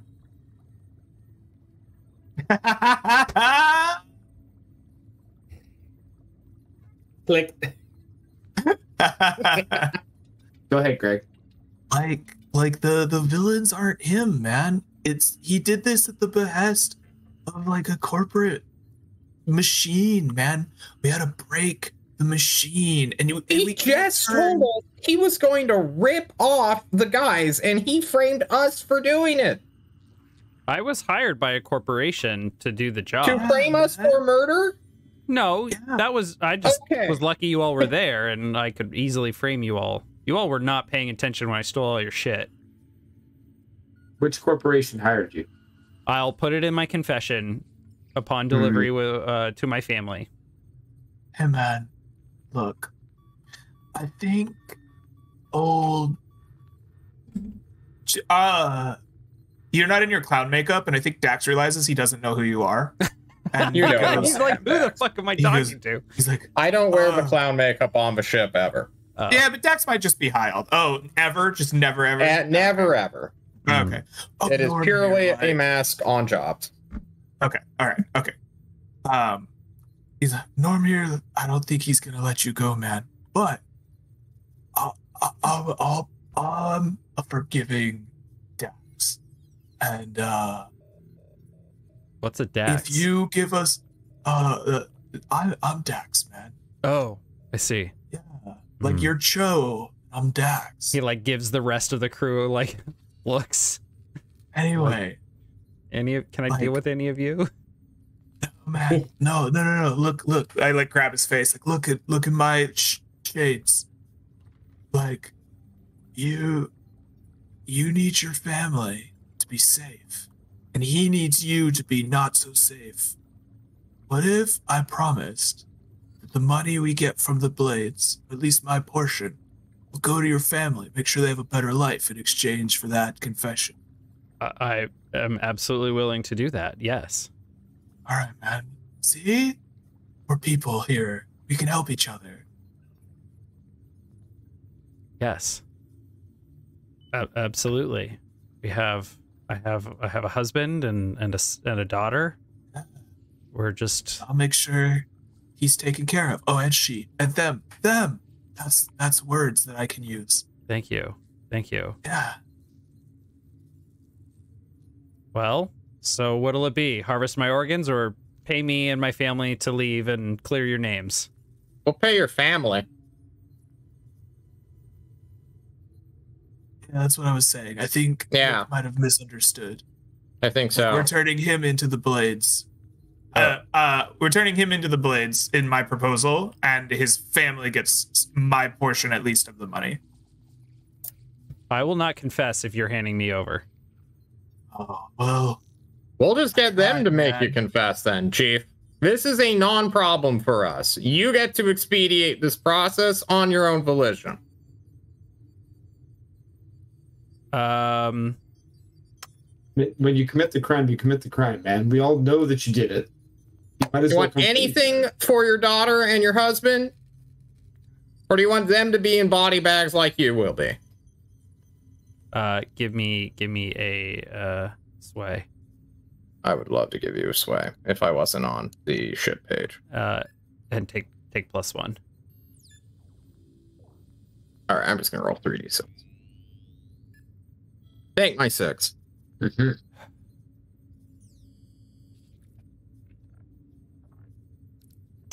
Did get myself into this mess. And my family too. Guess I'm gonna have to get them out. Very well. I'll hand over a confession when I see that my husband's received your payment. Right, man. That's a wise choice. How much of a pleated blades pay? Can we just hand wave this? Yeah, we can hand wave Okay. this. Yeah. Are we good? Like that's everyone's good. Feels good about that decision. Oh, of course. Handing him over to the pleated blades. Mhm. You're handing the robot over to Vorix. Maybe That's not. what we agreed. I don't know if we've talked about the We have not Vorax discussed thing. that yet. Yeah. Okay. So you all take off and head back towards Saber. There's a couple things that come through in the news. Like there is a little kind of like newsletter that gets sent out that maybe one or more of you are subscribed to called the Burst. And it gives you all like kind of some heads up of some important things that are going on. And this is my opportunity to kind of like share some behind the scenes of like some of the more public faction projects. So first and foremost in the news is that Mian Bao has been like robbed and there was the murder. Their chief of staff, they just have like a security officer, or no, they've been in the news for like a week now, so they probably don't have people getting quoted, but like they're beefing up security at this point. Is kind of the update for that. You all have a message from Musk, Nadar, and Ma News and Media Group, otherwise known as MNMNM Group. I probably said that wrong, but that's their acronym. They want to interview you all for this, like your side of the story of, you know, murdering someone and breaking out of jail because no one else knows like what the actual truth is at this point. So that's in your inbox. What are some other things? This artistic ship designer named Rocco has announced that he's going to start designing an artistic mech. What? It's a artisan mech. I don't know what that artisan tag means. It's more for show. It's like a piece of art that is a mech. Oh. Okay. Yeah. Let's see. There's a couple political things going on. The United Hands are lobbying for increased wages, and they're trying to beat out IOTA of their asteroid mining project. They have a new one coming up, and they're trying to pressure workers to sign contracts before the wages like get increased. So there's some competing clocks happening right now. The Tide Tech is petitioning courts to get an exemption that the Solar Research Task Force in Neota has. They just like have the rights to an entire planet, like land use rights for the planet that is closest to the Neota sun. But Tide Tech is trying to petition the courts to get an exception so that they can start mining on the planet. And what else? Which planet was that? Iota is the closest planet to Neota. Okay. Let's see. The Loricon Consortium are in the middle, or they just started their case over faulty soul crystals and are being represented by the human attorney Frank Lee Abstract and Associates. He's the most famous and popular criminal attorney. They're not using the super No. AI program that they can buy? No, they are not. And Frank Lee Abstract has a reputation for beating the automated magistrative services Very somehow. Cool. Yes. So, and then finally, this would be of note to Dax, Aphrodite Pharmaceuticals also, bastards. yes, they also just experienced a break-in and reported that a number of medical manufacturing equipment was stolen. And you would see an interview from their chief of staff. Yeah, that's and my homemate. their name is Malazar Mayday.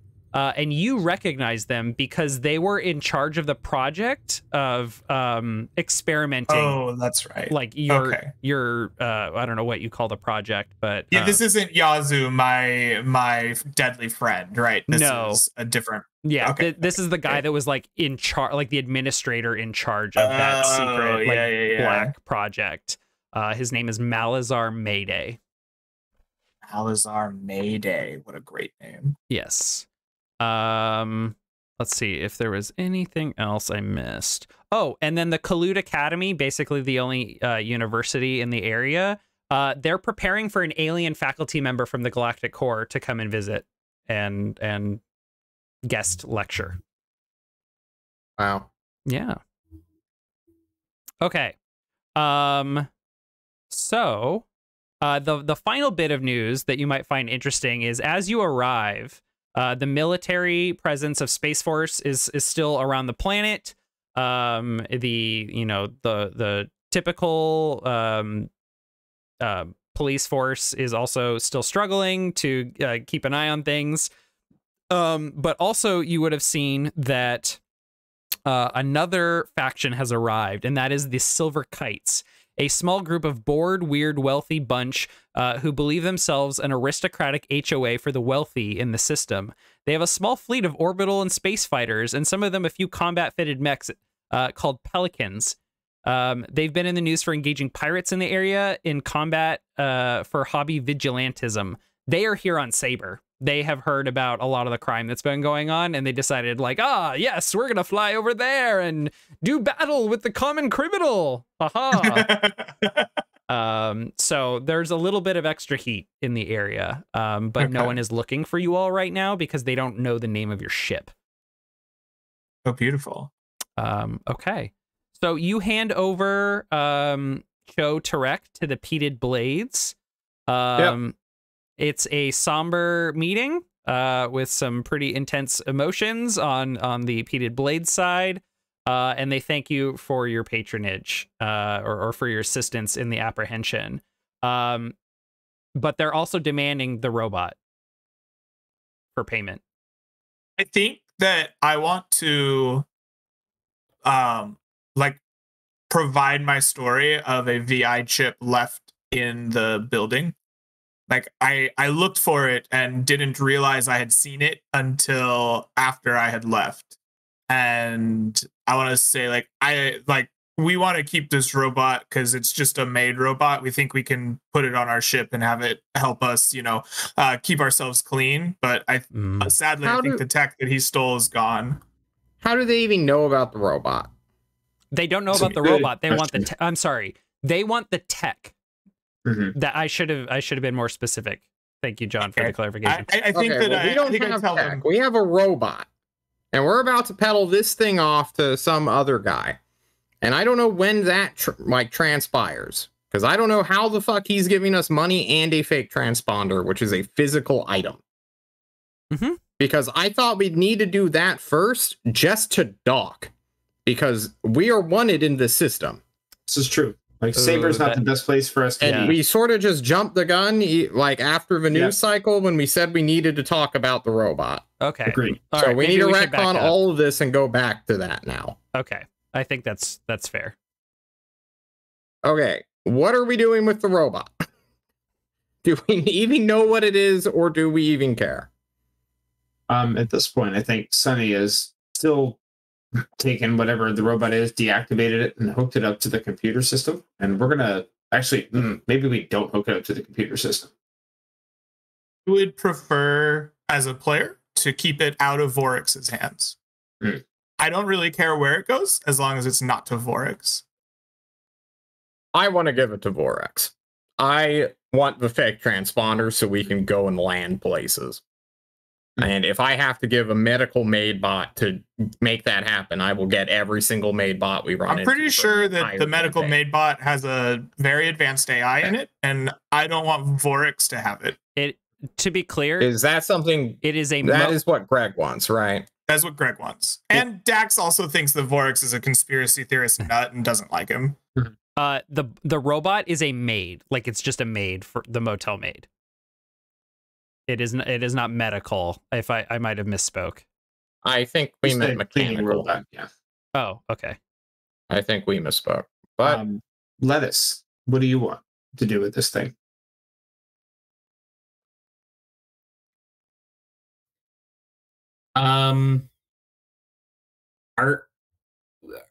Do we have a shared awareness, all of us, that it also possesses this like valuable tech? it is implied, but we don't have is it- confirmation. I'm pretty sure We don't- Cho, we when don't he know talked for to us, certain. said, "Hey, where's the robot?" Right? Like, I think Yeah. he was telling us that that's what his thing was that he was selling. He did mention it was like an AI. Yeah. I think Lettuce would just want to destroy it. Lettuce Well- would want something that's gonna help corporations get stronger and have more leverage on their workers to get out there. Oh, Captain, my Captain. It's up to you to decide. Well, if I'm correct to understand that without the tech, we won't get paid for turning over Cho. How much are they even paying us? They will pay 9 cred for Cho, the tech that Cho stole, which is that is as far as they know what he stole. There's some tech, and no questions. Okay, well, we have 2 of those things, and they don't know that we have a third. So We have a hacker. Is there a way to create a fake one, a decoy, where we tell them we're giving them the thing and then give it to them and be like, "Yep, you got it. Take our money and fuck off." I'd prefer to give them nothing rather than trick them and have assassins after us for the rest of our lives.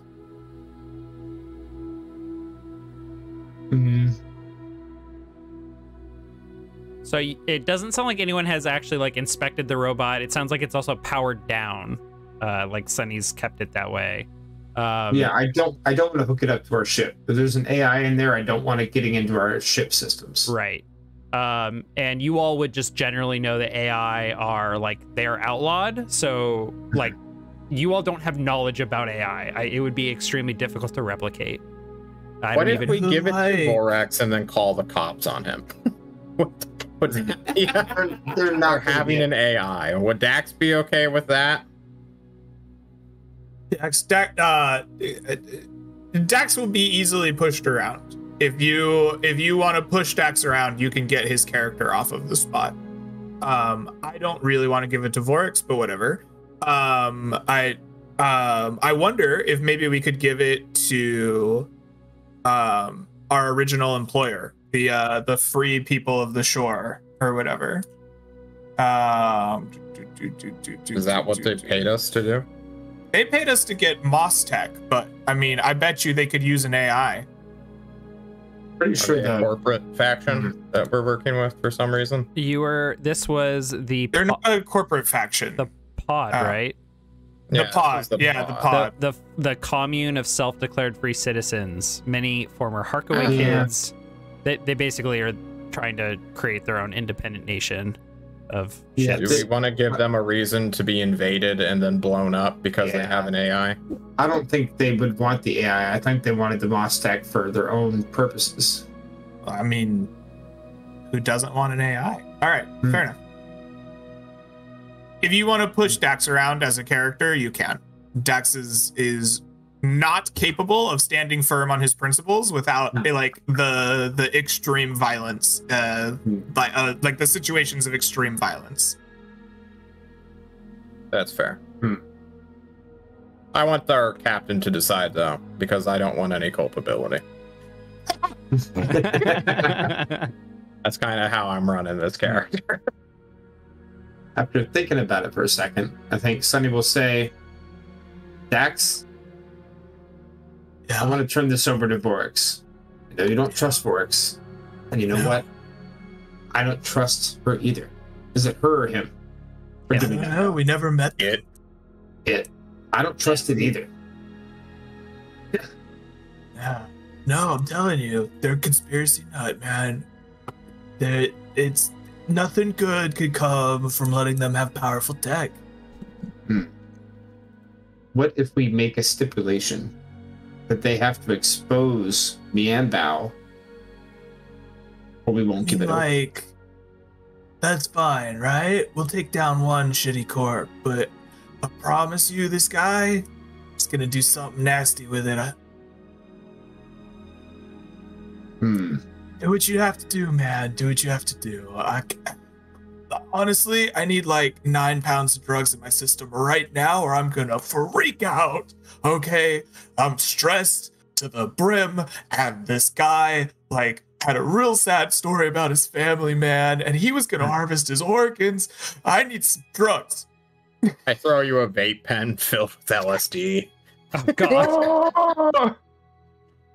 You do have illicit drugs Right. on your character sheet. We all I do. listed drugs in our character sheet. Oh, all of you do? Oh shit. I think Well, illicit my drugs are character just does. something that you can always pack Oh, on sure. a Yeah. Scum and Villainy Yeah, but I got applicators for it.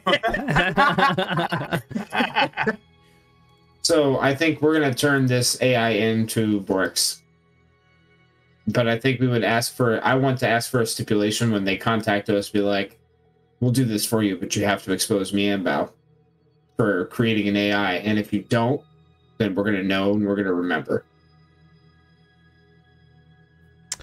Retribution will remember this. Mhm. I think if they don't, we'll inform the public that they have it. I don't want to say that, but I want to imply that. Sure. So Norm has the like anonymous like wingding like phone number for this user that's totally I hope it's in Wingdings. it's definitely in wingdings. Flippy, activate wingdings. Well, no, like everyone's number is in like alphanumeric like code. Like everyone has a unique code to their data pad. That's how you contact people, and this is just like in wingdings. I love Like, it. And yeah, so you can contact Vorex through the data pad, and he says, I will expose all the corporations in due time. They will get what's coming to them. I'm not ready to expose them and allow them the ability to respond before I finish what I've started. You're beautiful. When can we get our fake transponder? I can have it delivered to you within the day. All right, we kind of need that so we can drop off this shitbag who framed us for murder. Can you meet us outside of Saber's system and do a drop pod or something? I can meet you anywhere. Just send me coordinates. I look at the captain. We send him coordinates to some area of space that is outside of Saber and outside of Saber's control, so we can take care of this now. Yeah, a lot of then, like ships and criminal activity happens what's called in the black, just out in the middle of space where like no one's around, nothing's happening. You might, get really unlucky and experience like a patrol or run into some other ship, but highly unlikely. Who drops it off? Is this like an actual person or is this all like a drone? Meeting you at the coordinates there, you pick up 2 drones on your sensors. You receive notification, Norm, that you received the payment of, I believe it was 6 cred? 6 cred, yep. And a request. It's basically an escrow, like some sort of digital escrow. And a drone approaches and a ping, comes from escrow requesting that you put the robot in an airlock for the drone to board and pick up. I gesture to our captain. Yep, we do it. Okay. The drone picks up the robot and flies away. You can see through like the glass of the door that it picks it up, and then the other drone approaches and drops off a module. This is your fake transponder that you will have to install. How long does that take? I can do no, that. we're gonna hand wave it. It might take Okay. half a day or a day or. I have and clicked Andy can do it. the blip. Nice. What's that? I've clicked You the fake blip for our transponder fake blip. transponder. Nice, excellent. Yeah. So you have your transponder, you have your money, and the drones fly away. Sick. Then, with our fake transponder active, so we can get into the system, we contact the Peter Blades and let them know we have Cho, but the tech is locked. Go ahead. Excuse me. I definitely rushed the Peated Blades thing earlier, especially since Cho is like, hey, I want to know my family's like gonna get their money. Well, we're gonna get what? Until we get paid for you, we don't have the money to give them. Now,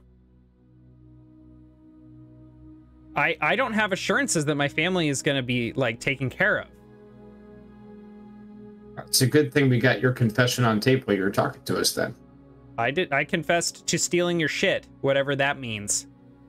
No, we had the camera on while you were talking about breaking into Mianbao and framing us. Nope. I was You paying cannot attention. believe me or not. I spool back the VOD. I definitely was paying attention to what you all were saying and doing, and he made the mistake of admitting that he stole your shit, but he did not make mention of a murder or theft while the camera was on. Then what did we end up agreeing to owe his family? The cred? I told him specifically that I would pay him my share of the payment, and I think when Nick asked, he said, "Are all of you okay with paying the Peated Blades payment to the family?" And you all were like, "Yeah." If you want to backtrack on that, payment? I think now No, is the they do not time. need the entire payment of that. The family or what Cho is asking for is 4 cred Yeah, like to his family. if Okay. I'll pay whatever would be my share in its entirety to this family. Okay. I mean, I'm okay with giving them that. Are we getting the full 9 cred from the Peated Blades though? Because we don't have the tech. I don't think so. We're gonna have to, I think, play that one out a little bit. We don't have to like role play it necessarily. It sounded like Greg had an idea for how to convince them. Okay. I would like to add to Greg's story that we didn't have time to go back in and look for it because of Mork showing up on the scene and hunting us down. Okay. All right. So here's the thing. Before we know the outcome of the Peated Blades, Cho is going to need confirmation, like that you all have paid his family. So Okay. the net right now, I guess, is +2 since you have received 6 cred from Vorix and then paid the family 4. So then you go to the Peated Blades. There's the scene I described before, and they're like, "Where's the robot?" Or nope, they say, "Where is the tech that he stole from Mianbao?"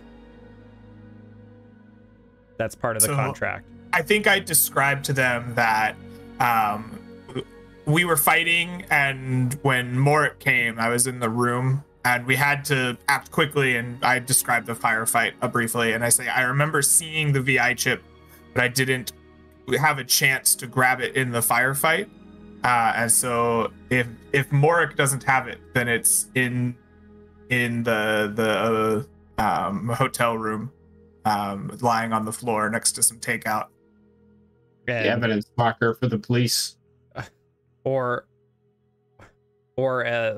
like an auto maid might have picked it up, vacuuming the floor. If this is the case, you couldn't have just picked it up off the floor. You knew exactly where it was, but didn't grab it. We were being I was in the middle of a firefight. Yeah, the greatest bounty hunter apparently to ever live. Apparently. Okay. I'm gonna need. I will take a sway or a consort since you all have a positive faction status with this group. I think sway works for me because I have a tick in it. Unless somebody else is headlining this. Sway. I mean, I'd back him. I have 2 points in sway. I would back him too. Okay. Or sorry, so who's rolling then? I don't know. I'm telling the story I thought in the fiction, but Okay. I would be, if we get a chance to choose, obviously the 2 points in sway that Sunny D has would be mechanically beneficial. I think that's appropriate because you all would have had time to all like collaborate on how what you were gonna say and argue. So yeah, well, Greg, why don't you give me a 2 sway, but then you also have +1 because of your relationship with this faction.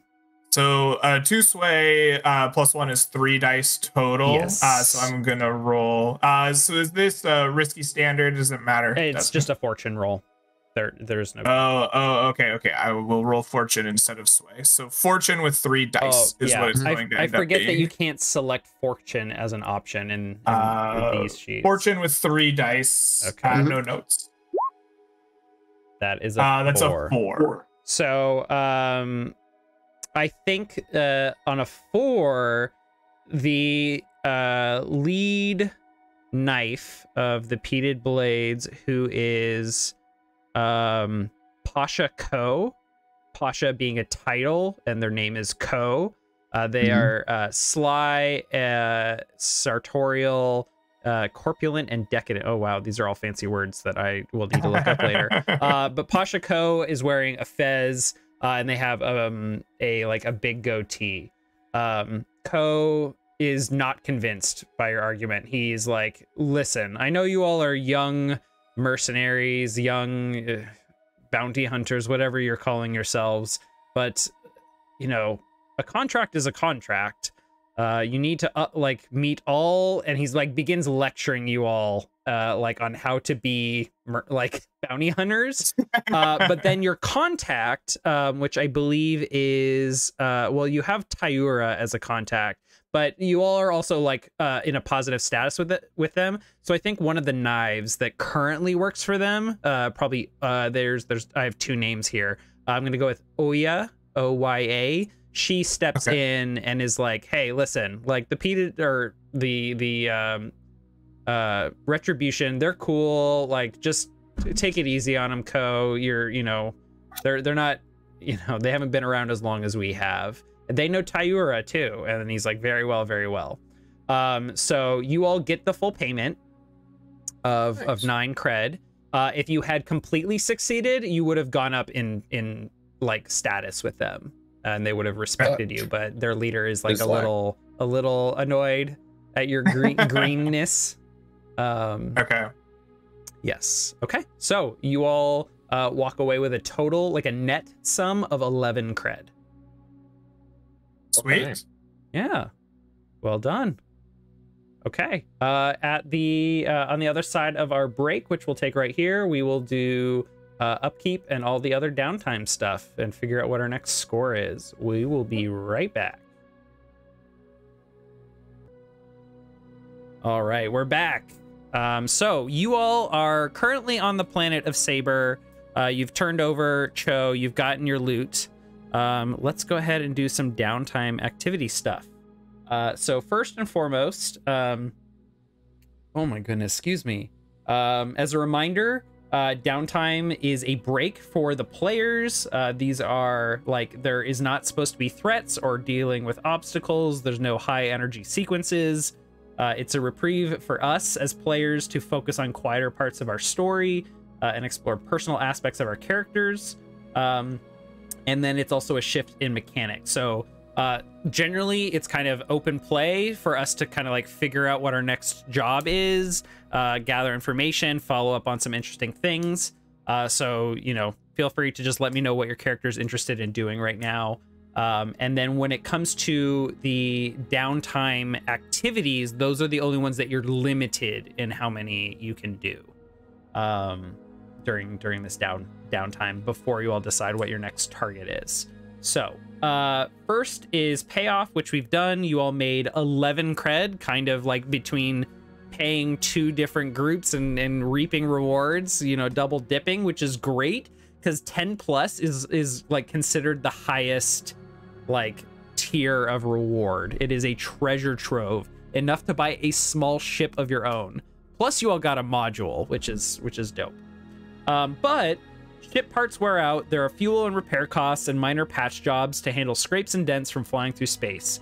Each downtime right after payoff, decide if you pay for ship upkeep. Upkeep for a ship is calculated as follows, and I should have switched this so the stream can see. Upkeep is equal to system quality plus crew quality. You all have at this point still 1, 2, 3, 4, 5 ship quality and 0 crew quality, and then we divide that sum by 4 and round down. So it's the upkeep is still only 1 cred. So okay, I will subtract 1 cred from the ship. Did you all distribute your money otherwise? Oh, okay.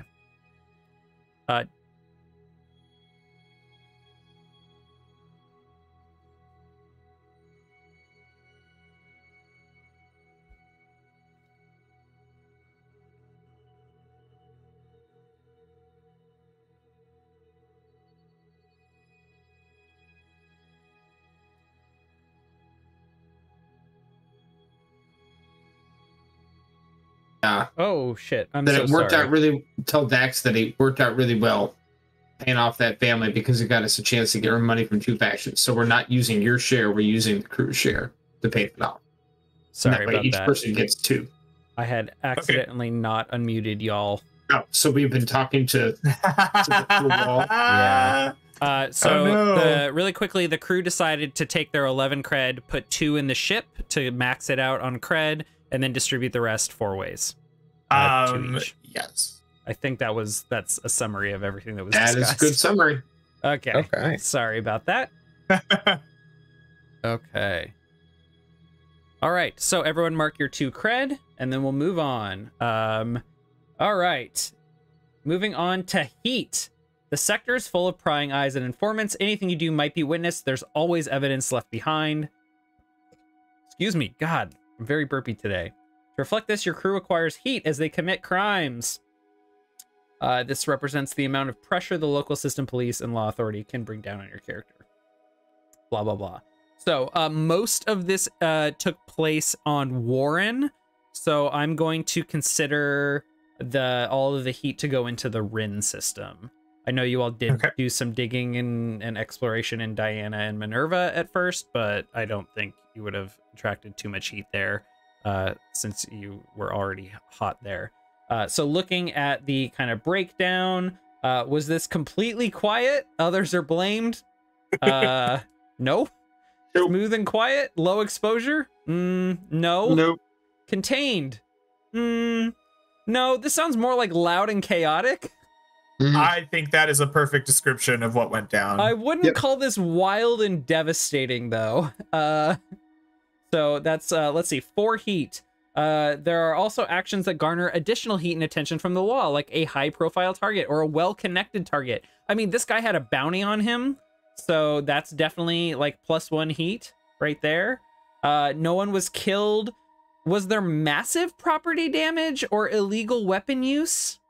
There were multiple explosions of soul crystals in the middle of like a city street. I would imagine that probably happened. Yeah. And then +3 heat is listed as damaging a hyperspace lane or system gate. We don't have that tech, but I would imagine if any like major infrastructure or corporation took like a huge damage, we would mark that. So this sounds to me like 4 + 1 + 2 is 7 heat. So I like it. Yeah, let's go to the factions. In Rin, I think I already marked one for y'all because of a Devil's bargain, maybe? Yeah, so 1, 2, 3, 4, 5, 6, 7. We hit 8, so we drop all that down and we give you all a wanted level in Rin. All right. Very nice. Okay. All right, moving on. When your wanted level reaches 8, you gain a wanted level, blah, blah, blah. You can reduce that, your wanted level and heat there is a downtime action for like laying low. Okay, entanglements. So we need to roll an entanglement for Rin and or Diana and Minerva. Since you all ended up in Diana and Minerva, And I think fictionally it would be more interesting to explore that. Let's roll that. So Sounds good. How do we roll eat here? Which are we on in the guide? This is on page 180 of the PD, like the page number in the corner. It says 180 for me, for entanglements. So I just need a 1d6 from someone to roll our entanglement. John, I think you should roll this. I feel like you didn't get to roll enough. Give me a 2. A 2. Unquiet black. An alien or way creature finds its way on board. Acquire the services of a mystic or exterminator to destroy or banish it or deal with it yourself. So this is the encounter that is like gonna be fictionally way different than what it articulates because of how we don't really have a lot of aliens or. Could I just re-roll? Let me think. Could it be a stowaway? Like while in the chaos of the like fight, like we discover a stowaway of some kind. Yeah, and that would be appropriate. The fiction of the original prompt calls for an exterminator, and I imagine the stowaway isn't human. It's like an infestation of rats or an infestation of like some kind of like animal that either was brought with a human or came on by themselves into the ship. Let me take a look. Oh shit, we have tribbles. What the fuck, man? Tribbles. Yeah. What are tribbles? Oh, blasphemy. Tribbles are a parasitic type creature from the original Star Trek that would literally multiply to the point where they clogged ship systems and nearly destroyed the ship. The original replicators. Okay, I love it. I'm sorry. I never watched Star Trek, Coffee. I'm sorry. I was a Stargate boy. Okay. Don't judge Nick too harshly here, guys. There's also tribbles in the second Chris Pine Star Trek movie. Oh, well, I didn't really pay close attention during those. Yeah, that was an homage to the original. Anyway, what is on our ship, Nick? You tell us.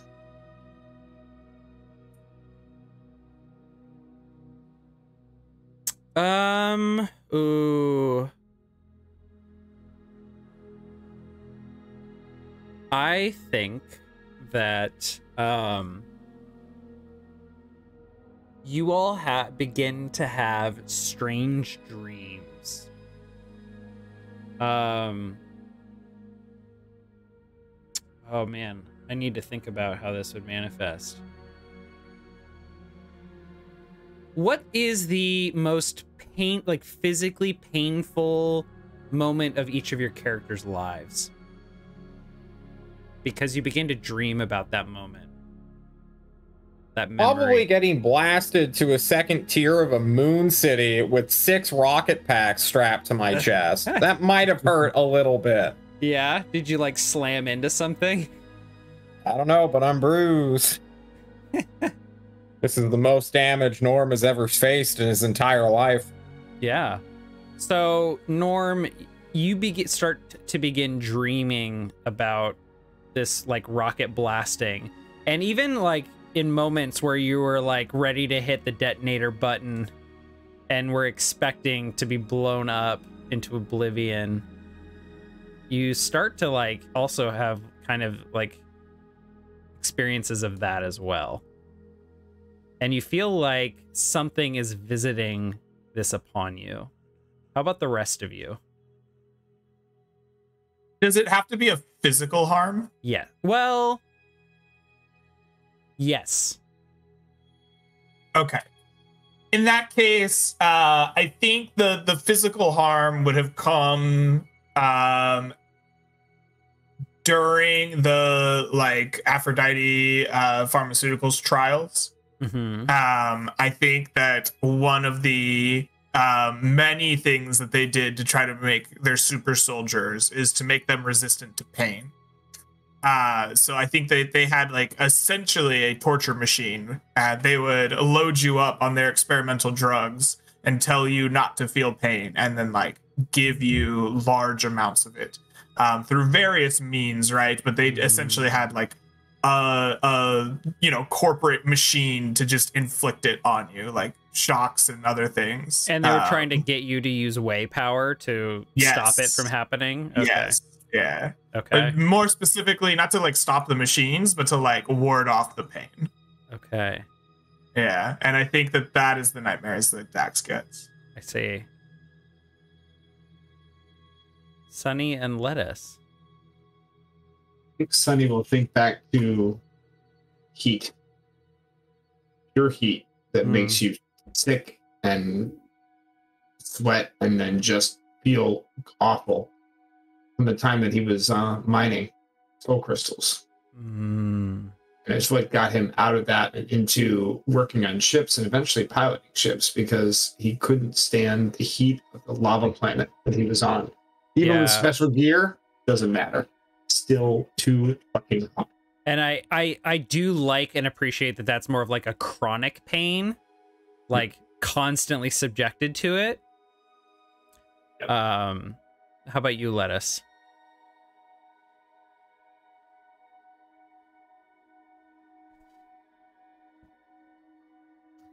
At the time that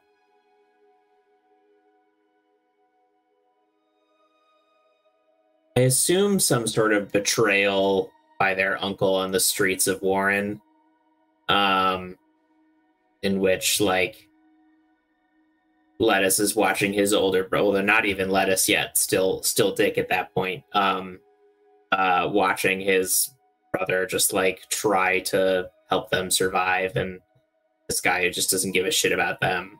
I don't know, some betrayal. That sounds like emotional harm, though. I'm thinking like more physical. Is it hunger? Oh, this is physical harm? Is it hunger? That, yeah, I guess so.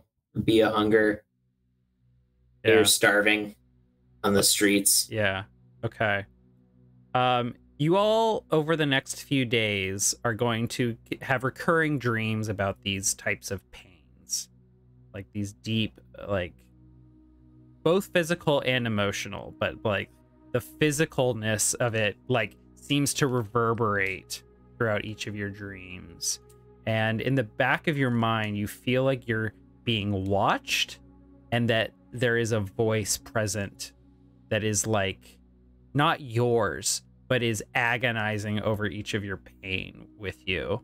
And I don't know if you choose to share that with each other, but you each experience it. And I think the mood on the ship over this downtime might be a little grumpy and a little sassy, and just, you know, or inward and more like reflective, just because you're not having good sleep.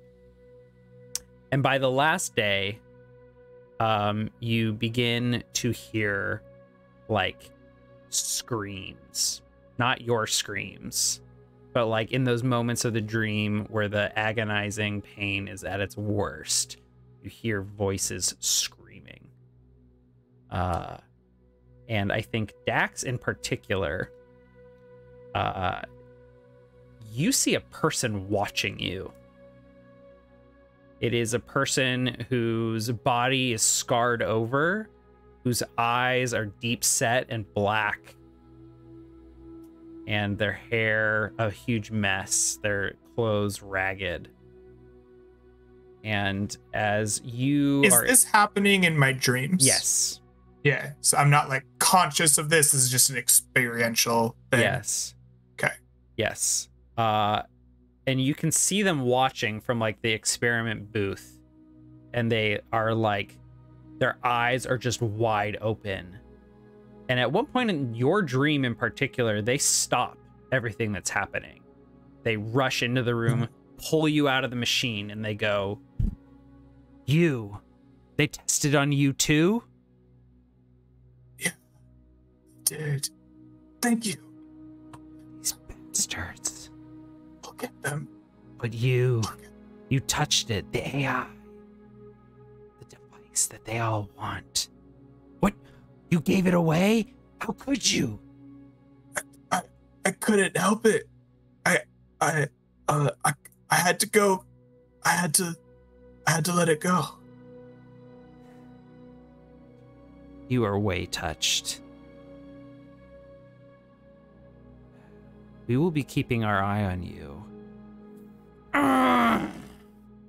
And the person like clenches in like a fright of pain. And it begins to dawn on you the next day as this dream kind of like dissipates from memory and you don't really recall what happens next. That there are way users out there called the Agony.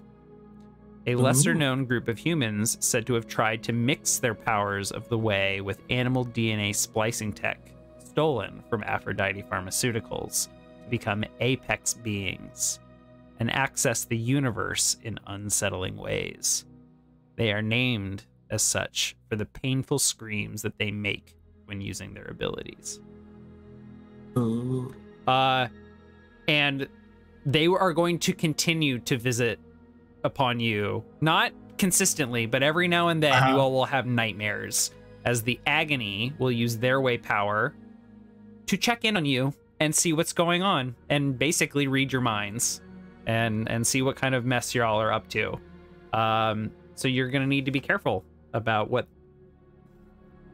either trying to deal with that or just recognize that they may come after you if you are of interest to them, or they may choose to align themselves with you since they know that Dax also was, experimented upon. Who knows? But you know that they are watching you. Okay. All right. So if anyone wants to try and address this or has follow-up questions, I'm totally open to it. Otherwise, we will move on to open. I think I want to address it in my downtime. Okay, great. Let's move into open play then. As we're here on Saber, the ship can, of course, fly elsewhere. Y'all have other stuff you want to do. Did we miss out on experience? Don't do no. that. I always forget that because the game never prompts me to award XP. I'm sorry. Don't worry, we were waiting. Yes, I know. Especially John. John will never let me forget XP. I need it in my life. All right. Let's go ahead and do the crew first, the SS Retribution. Did you all execute a successful job that opposes corporate dominance? Hell yeah. I think tangentially, corporations want literally everyone was looking for that. Well, it depends on who Boric actually was to clear our name. We are against all of the corporations. Yes, okay. This is so we could operate. I think that the fact that the AI went to a hacktivist and not a corp aligns with this. Absolutely. Right?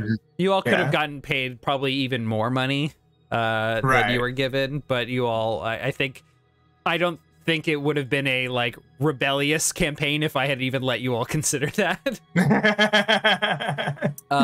Okay. Did you contend with challenges above your current station? Absolutely. Multiple times as well. Yeah. Give us experience. So that's 1 XP. The crew is going to advance, and I will give 1 more XP for that. We will talk about crew advancement here in a minute.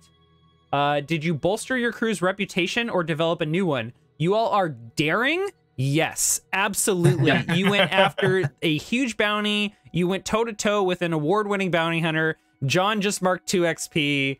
I don't even have to guess who it was. I know it was John.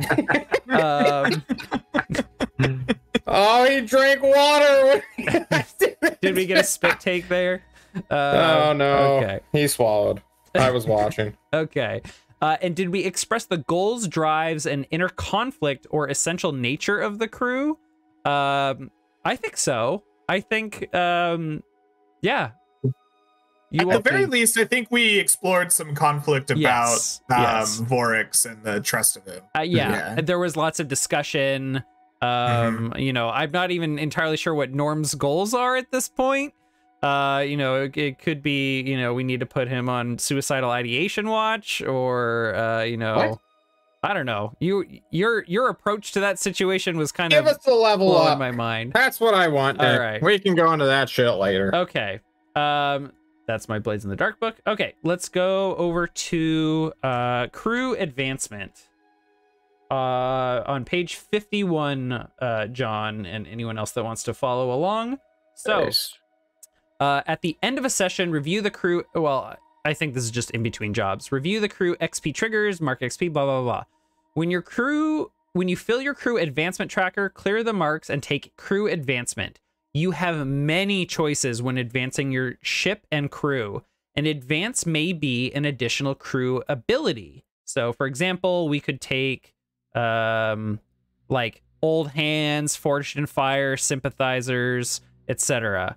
Like there's those list of special abilities. You could alternatively take 2 ship upgrades, any 2 boxes amongst ship modules or crew ship upgrades. So that would be like Secret Base, Popular Support, Way Blessed, and then you also have like auxiliary ship gear training and crew gear. So like any two boxes in all of those upgrades. Oops. We get more money too. Yep. If you so yeah, hang on. Or you so there's crew ability, 2 ship upgrades, or 1 ship quality, meaning comms, engines, hull, or weapons. You could upgrade your ship. And then finally, and this is the 4th option, or you can increase your crew quality and increase like your crew's tier, meaning your gear is considered better. You have access to better stuff. Some of those roles when it comes to like acquire assets or other things are just better. If you are going against a higher tier target, I am less likely to consider you outclassed as your tier goes up. If you choose to increase your crew quality, you also make additional money. Like you just get a one-time deposit of money for like off-screen jobs and other sources of income. Okay, so that's a lot. It's a lot to discuss. A special ability, 2 ship upgrades, a ship quality, or crew quality. Does anyone have any like pitches they want to make? I know it's a lot. Well, or first, are there any questions?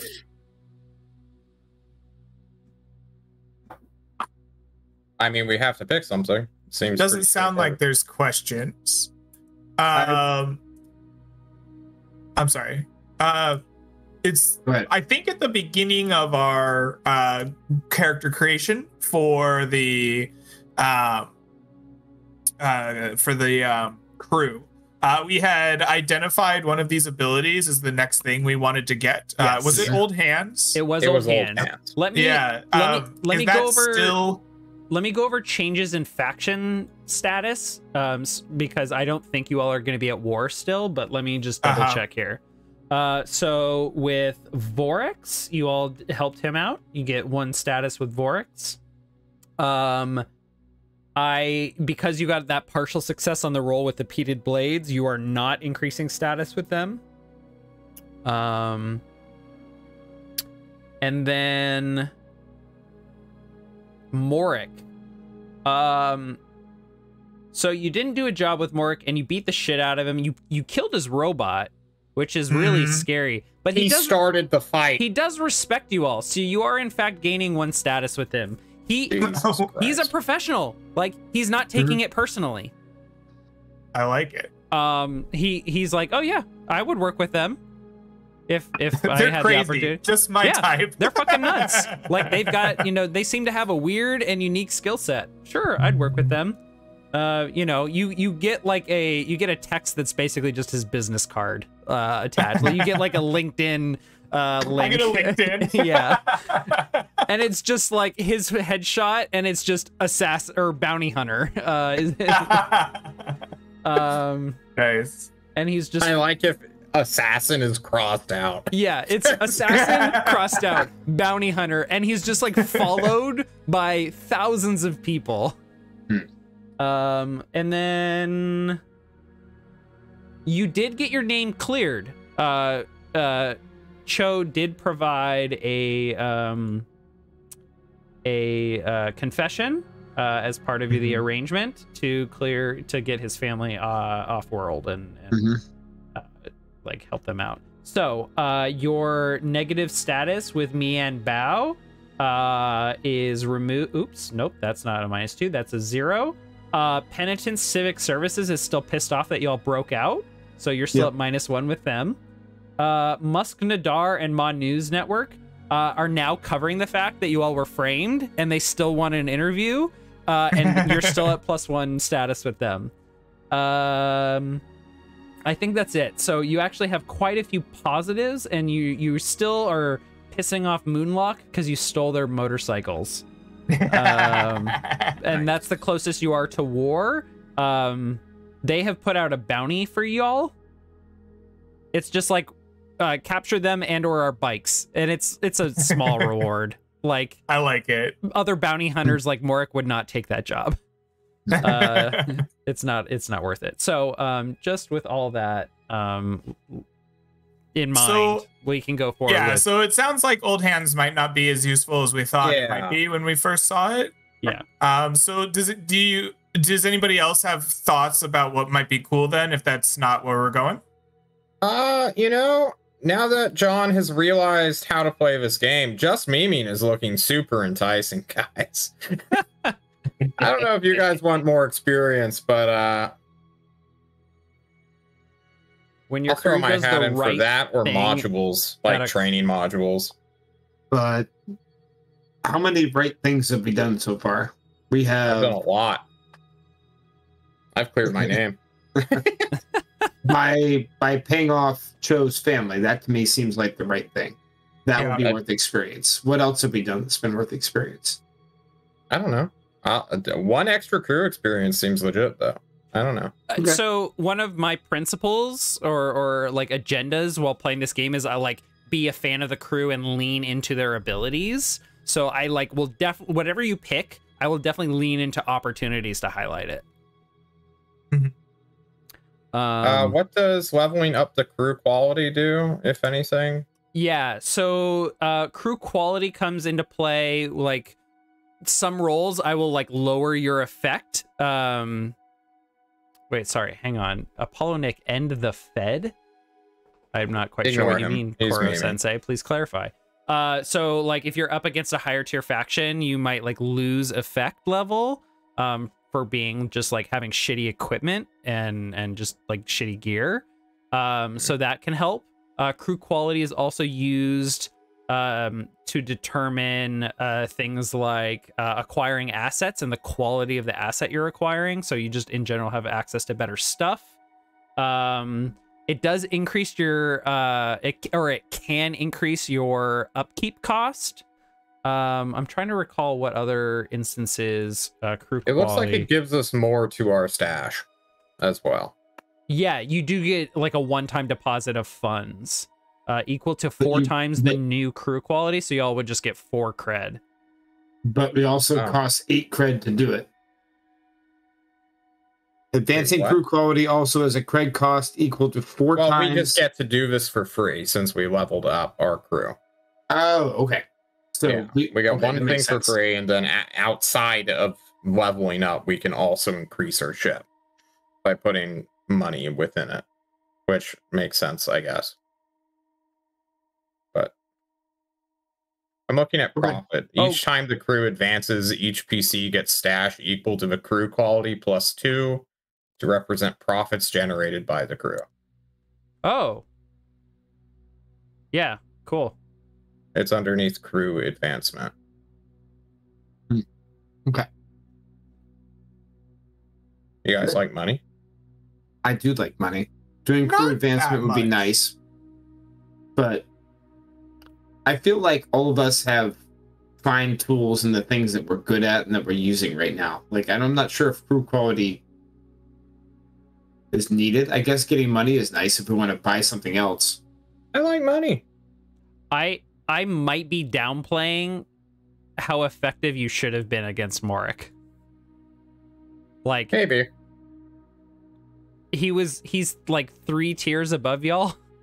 You might not have. It's possible, like if John had exploded himself, that like with his shield, he should have just taken no ticks. I don't know. I'm trying to give y'all like the benefit of this being a new system and all that.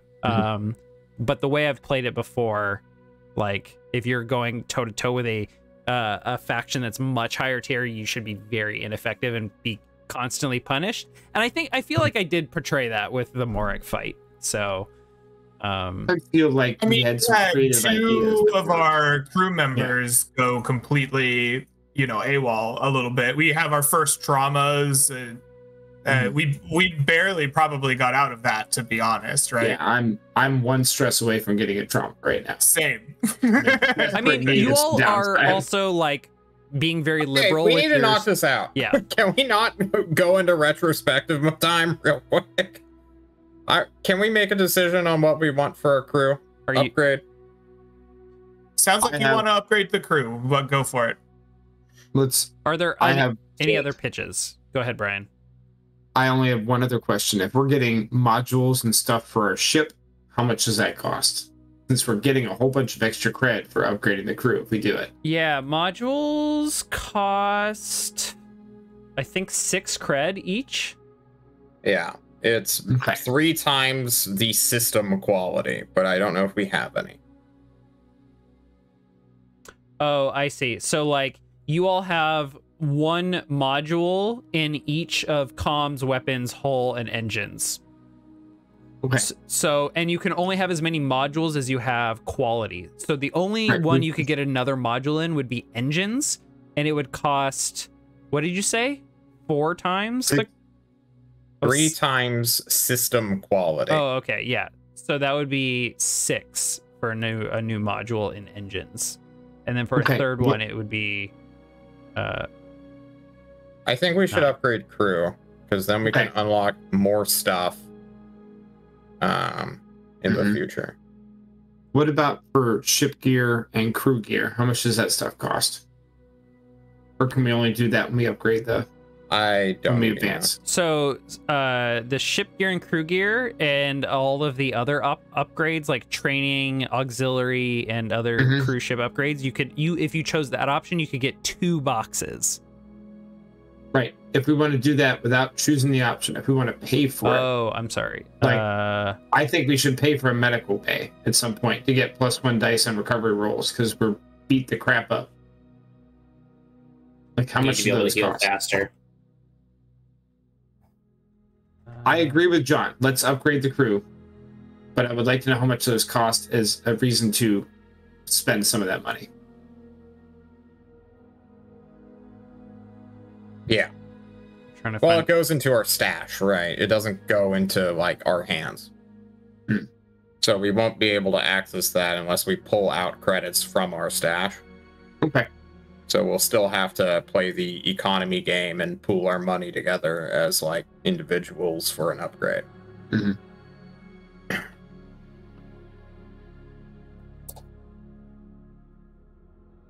Trying to find the upgrade cost.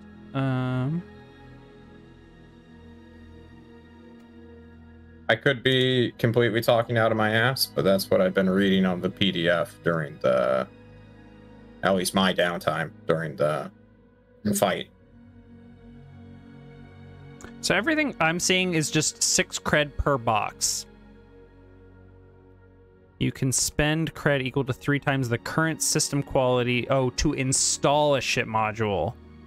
Oh, yeah. So technically you all should have paid to install the new ship module. The fake transponder. So do we need to spend 3 cred? Yeah, I think so. I'll mark the ship down to 1 cred. Okay. In that case, Dax is gonna put his 2 cred in the ship. Thank you, Dax.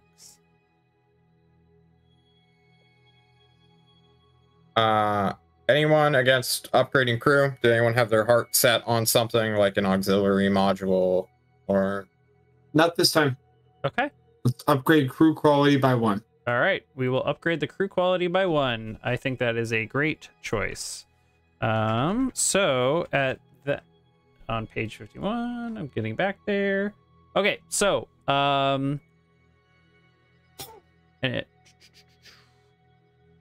advancing crew quality also has a cred. Oh, a cred cost. So you all do need But to pay equal to 4 times the new crew quality. So I do need 4 more cred. So we get one of these for free for advancing. So it specifically says under crew advancement, here's your 4 options. Advancing crew quality also has a cred cost equal to 4 times the new crew quality. That's what I was trying to say before. Fund this from the character and ship cred or converting stash. Okay. So we could take 3 from the ship, and then someone else could pay 1, or everyone could pay 1. Because it's only going to cost 4 cred. Okay, hang on. Where's the level up thing? Because I could have sworn to God that we get one thing for free, and then if we wanted to put more money into it, we could upgrade our ship with cred. It's on page 51, right? Yes, you have many now, choices. Okay, I need to read this real quick. Okay. And mark 1 crew XP for each item that occurred, blah, blah, blah. That's experience. It's the last paragraph. Clear the marks and take a crew advance. You have many choices when advancing your ship and crew. An advance may be an additional crew special ability, 2 ship upgrades, or crew 1 ship quality. Comms, engines, hulls, or weapons, up to the listed max or 1 crew quality. Advancing crew also has a cred cost equal to 4 times the new crew quality. Okay. And I then, did not read that sentence. No worries. For all the other stuff, you can pay for it separately, but the only time you can upgrade crew quality is during a crew advancement, and it has a cost. So this will cost 4, but then every time the crew advances, each PC gets stash equal to crew quality plus 2.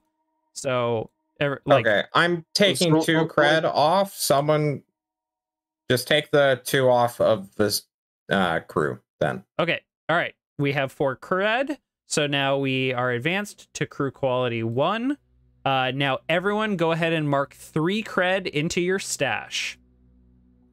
Okay. Is it the old crew level or the... Oh, no, our new crew level's 1, not 2. My brain fell out, sorry.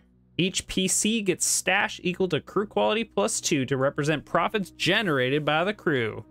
So everyone has 3 stash if you didn't already have stash. Beautiful. Cool. All right. Done and done. All right. Okay. Okay, I need to find my downtime. I really wish I had access to ake maybe. Well, now we need to do character experience, right? Yes, you're absolutely right. Thank you, John. Ah, keeping us on track. I feel like John should go first. Yeah, because he's been waiting for so long. He's also first on the list, so I was going to suggest the same thing. Okay. Okay. Did you address a tough challenge with insight or compassion? How do we? I did too. I reached out to Tyura for some professional problems. If that's not insight, I don't know what is. And I also healed the character known as Merc, which I did not need to do. I could have left him for dead, but I went out of my way to use my medical kit on him and only him. Merc? Yes, he was one of the Dairin gang members. Oh, yes, that's true. Okay. Yeah, go ahead and mark 2 XP. Again, you can mark it in Playbook or Insight, Prowess, and Resolve. Perfect. I expressed my beliefs, drives, heritage, and background. I believe so, yes. Mark, we'll give you 1 more you can take 2 XP for that one. I did it multiple times. I'm gonna take 2 on that one. And then, did you struggle with issues from your vice or trauma during the session? If you get 1, I always say that you get 1 XP. So that's a total of 5 XP for you, John.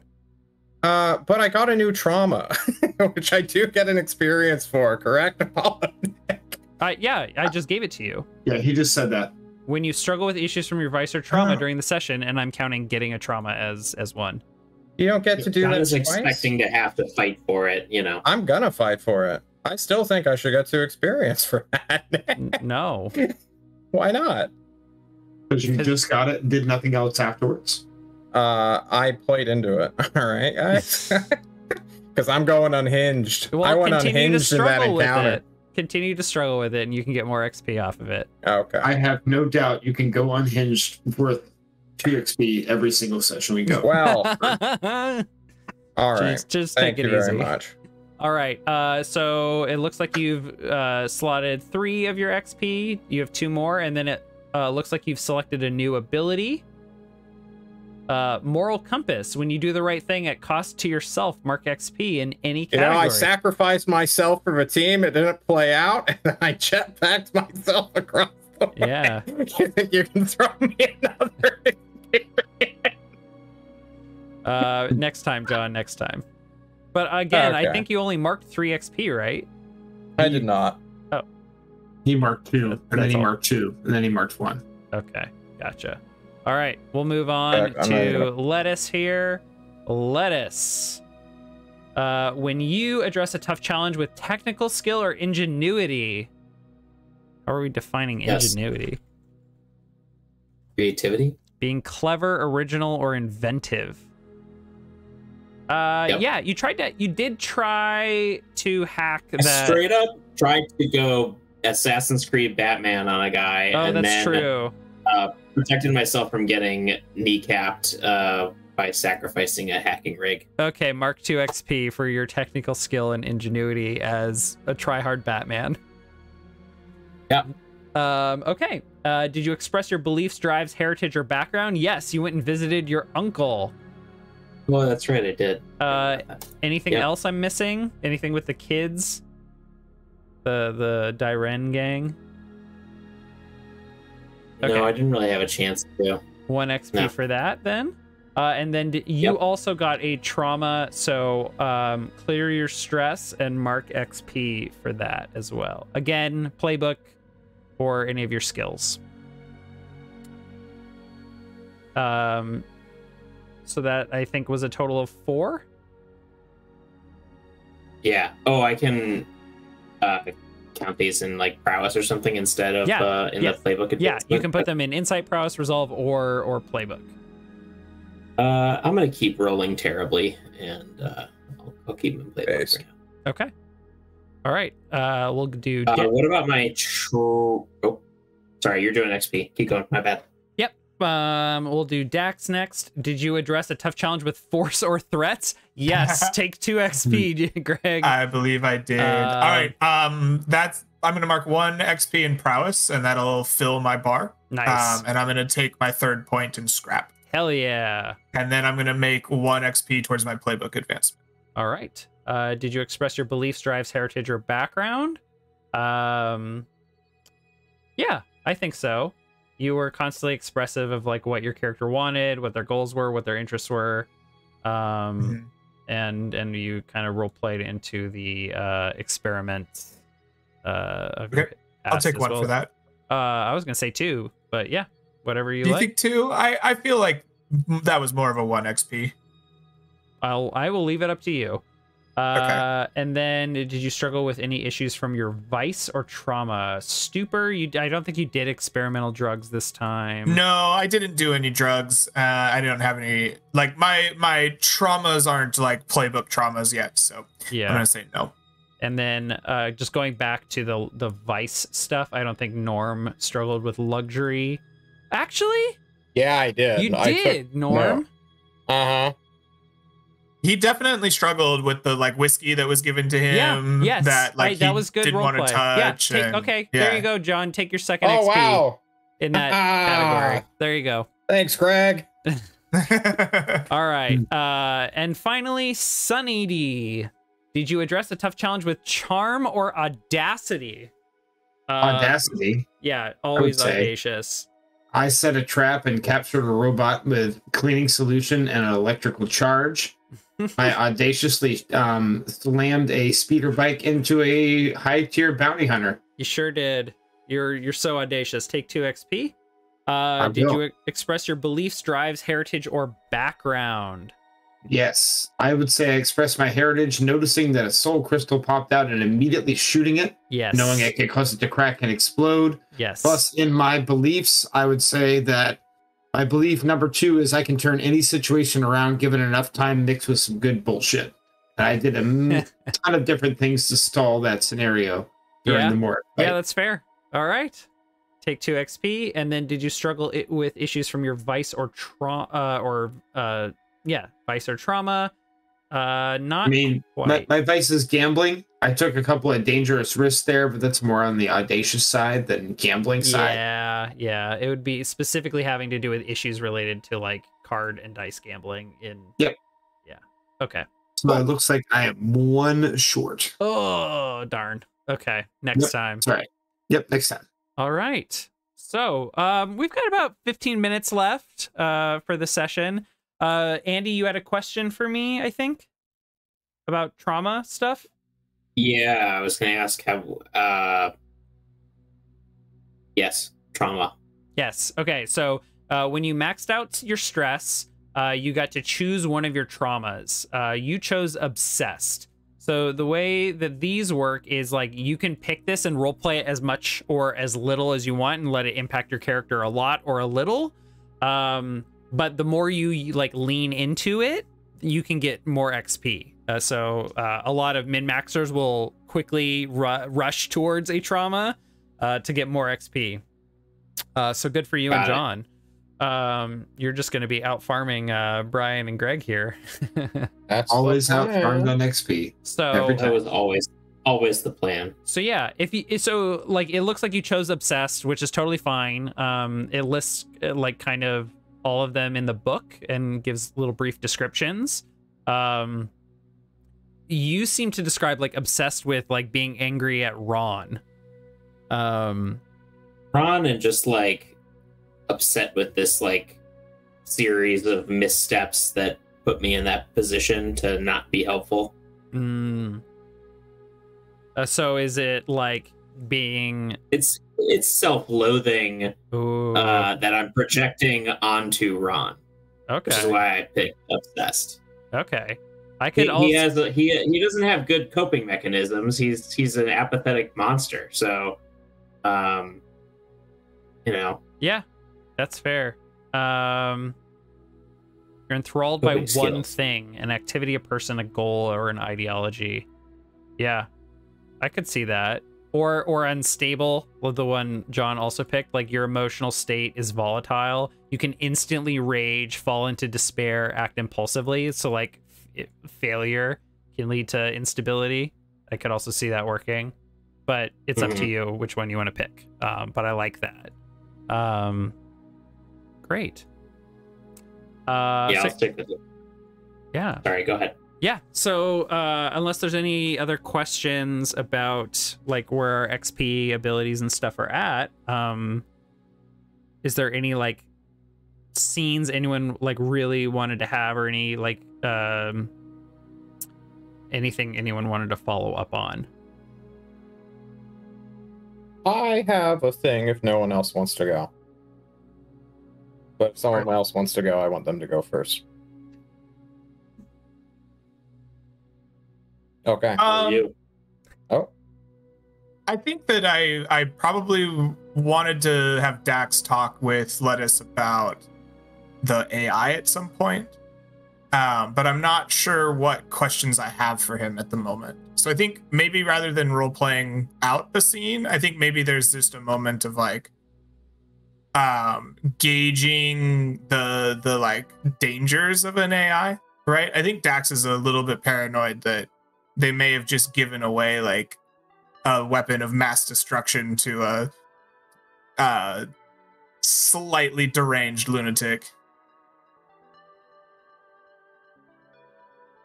And I think that like there's just a like scene where maybe it's like zoomed out and I'm just like picking his mind and like worrying about what it can mean, like even like not just technical aspects of the AI, but like almost philosophically, like what does that mean for our system that this exists and like is now in someone's hands who intends to use it.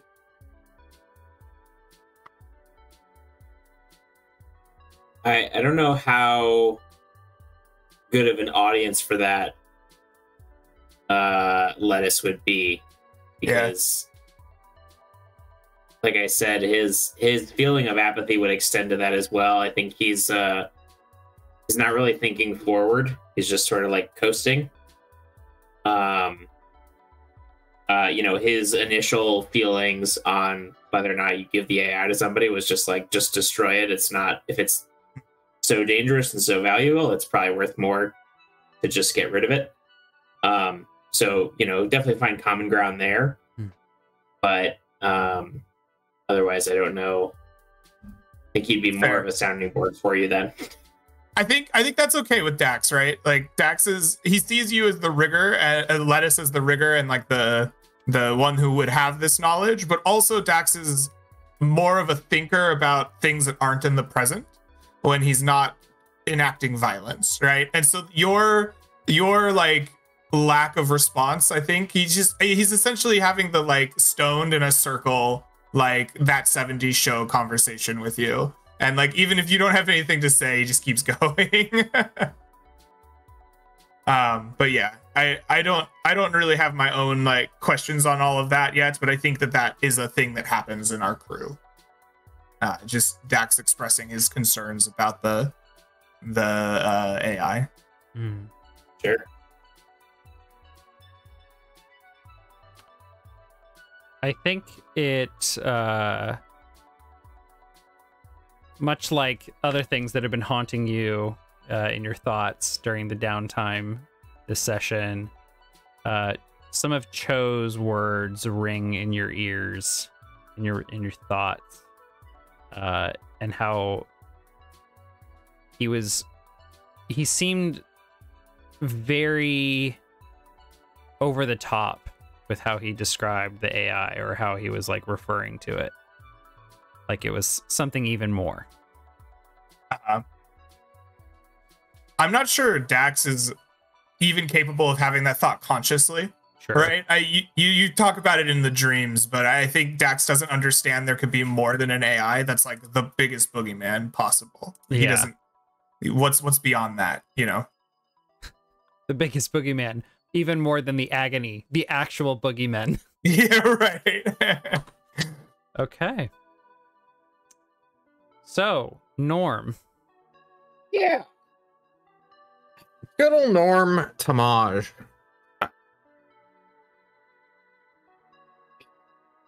Norm Tamaj spends most of his downtime in his little crew quarters, his room.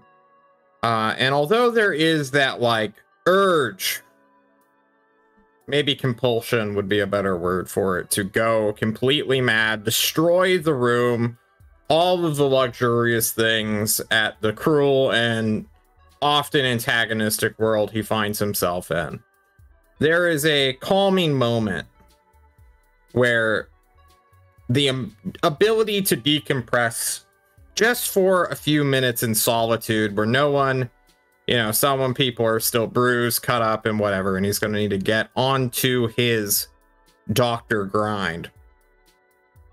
One thing stood out to him, and in that rage and wanting to clear his name, the desperation, he starts talking to himself in the mirror. And I'm putting a training point into resolve, where he just calms himself down, talking to himself like a analytical doctor, because that's what he is. And starts to rationalize all the things that he did and what he is going to do on this quest that he has joined a rebel movement for. And then he's going to slam his fist into this mirror several dozen times until it cracks and breaks, because he's also going to put another point into prowess. And then he's going to stitch up his hand, spray on some biofoam, wrap it up nicely, put on some makeup, because that's what you do.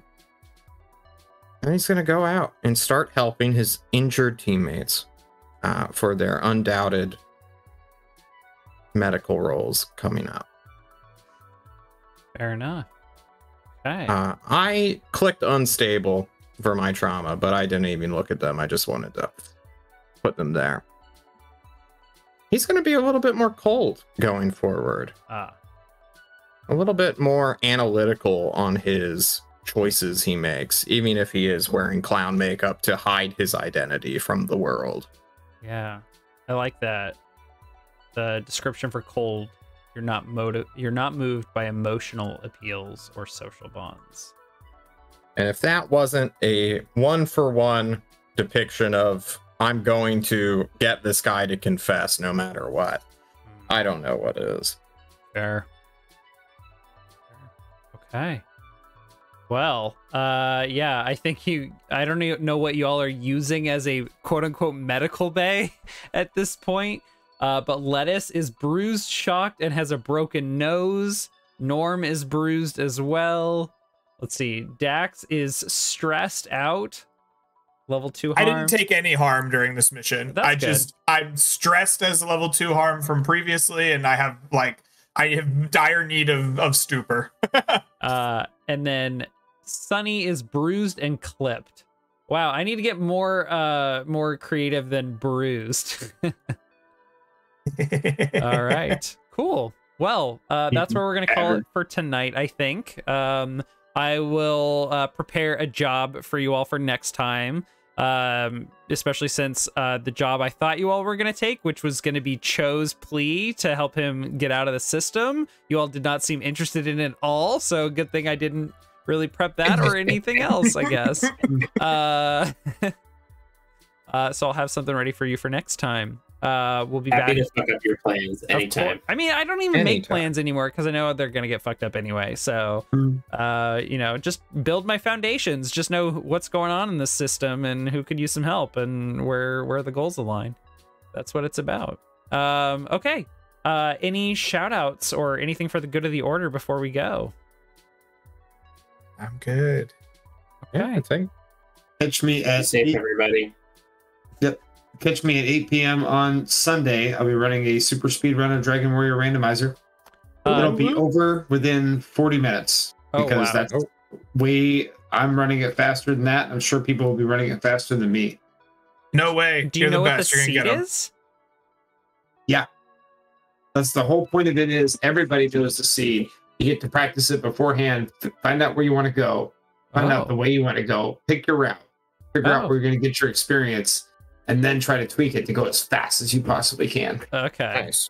And it sounds like they do this every year at the end of the summer tournament. The first finals match was tonight. Oh, nice. Nice. Cool. Is that 8 p.m. Eastern time? 8 p.m. Eastern time. Perfect. Okay, 5 o'clock Pacific.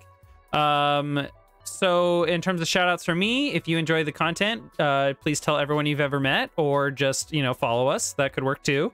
And then we do not have a Grim Streets of Alderstone this Friday in 2 days, but a week from Friday, we'll have another Grim Streets. So a double feature next week from us here at Fable Table. We'll see you next time. Thanks for hanging out with us and have a great rest of your night, everyone. Bye-bye. Bye.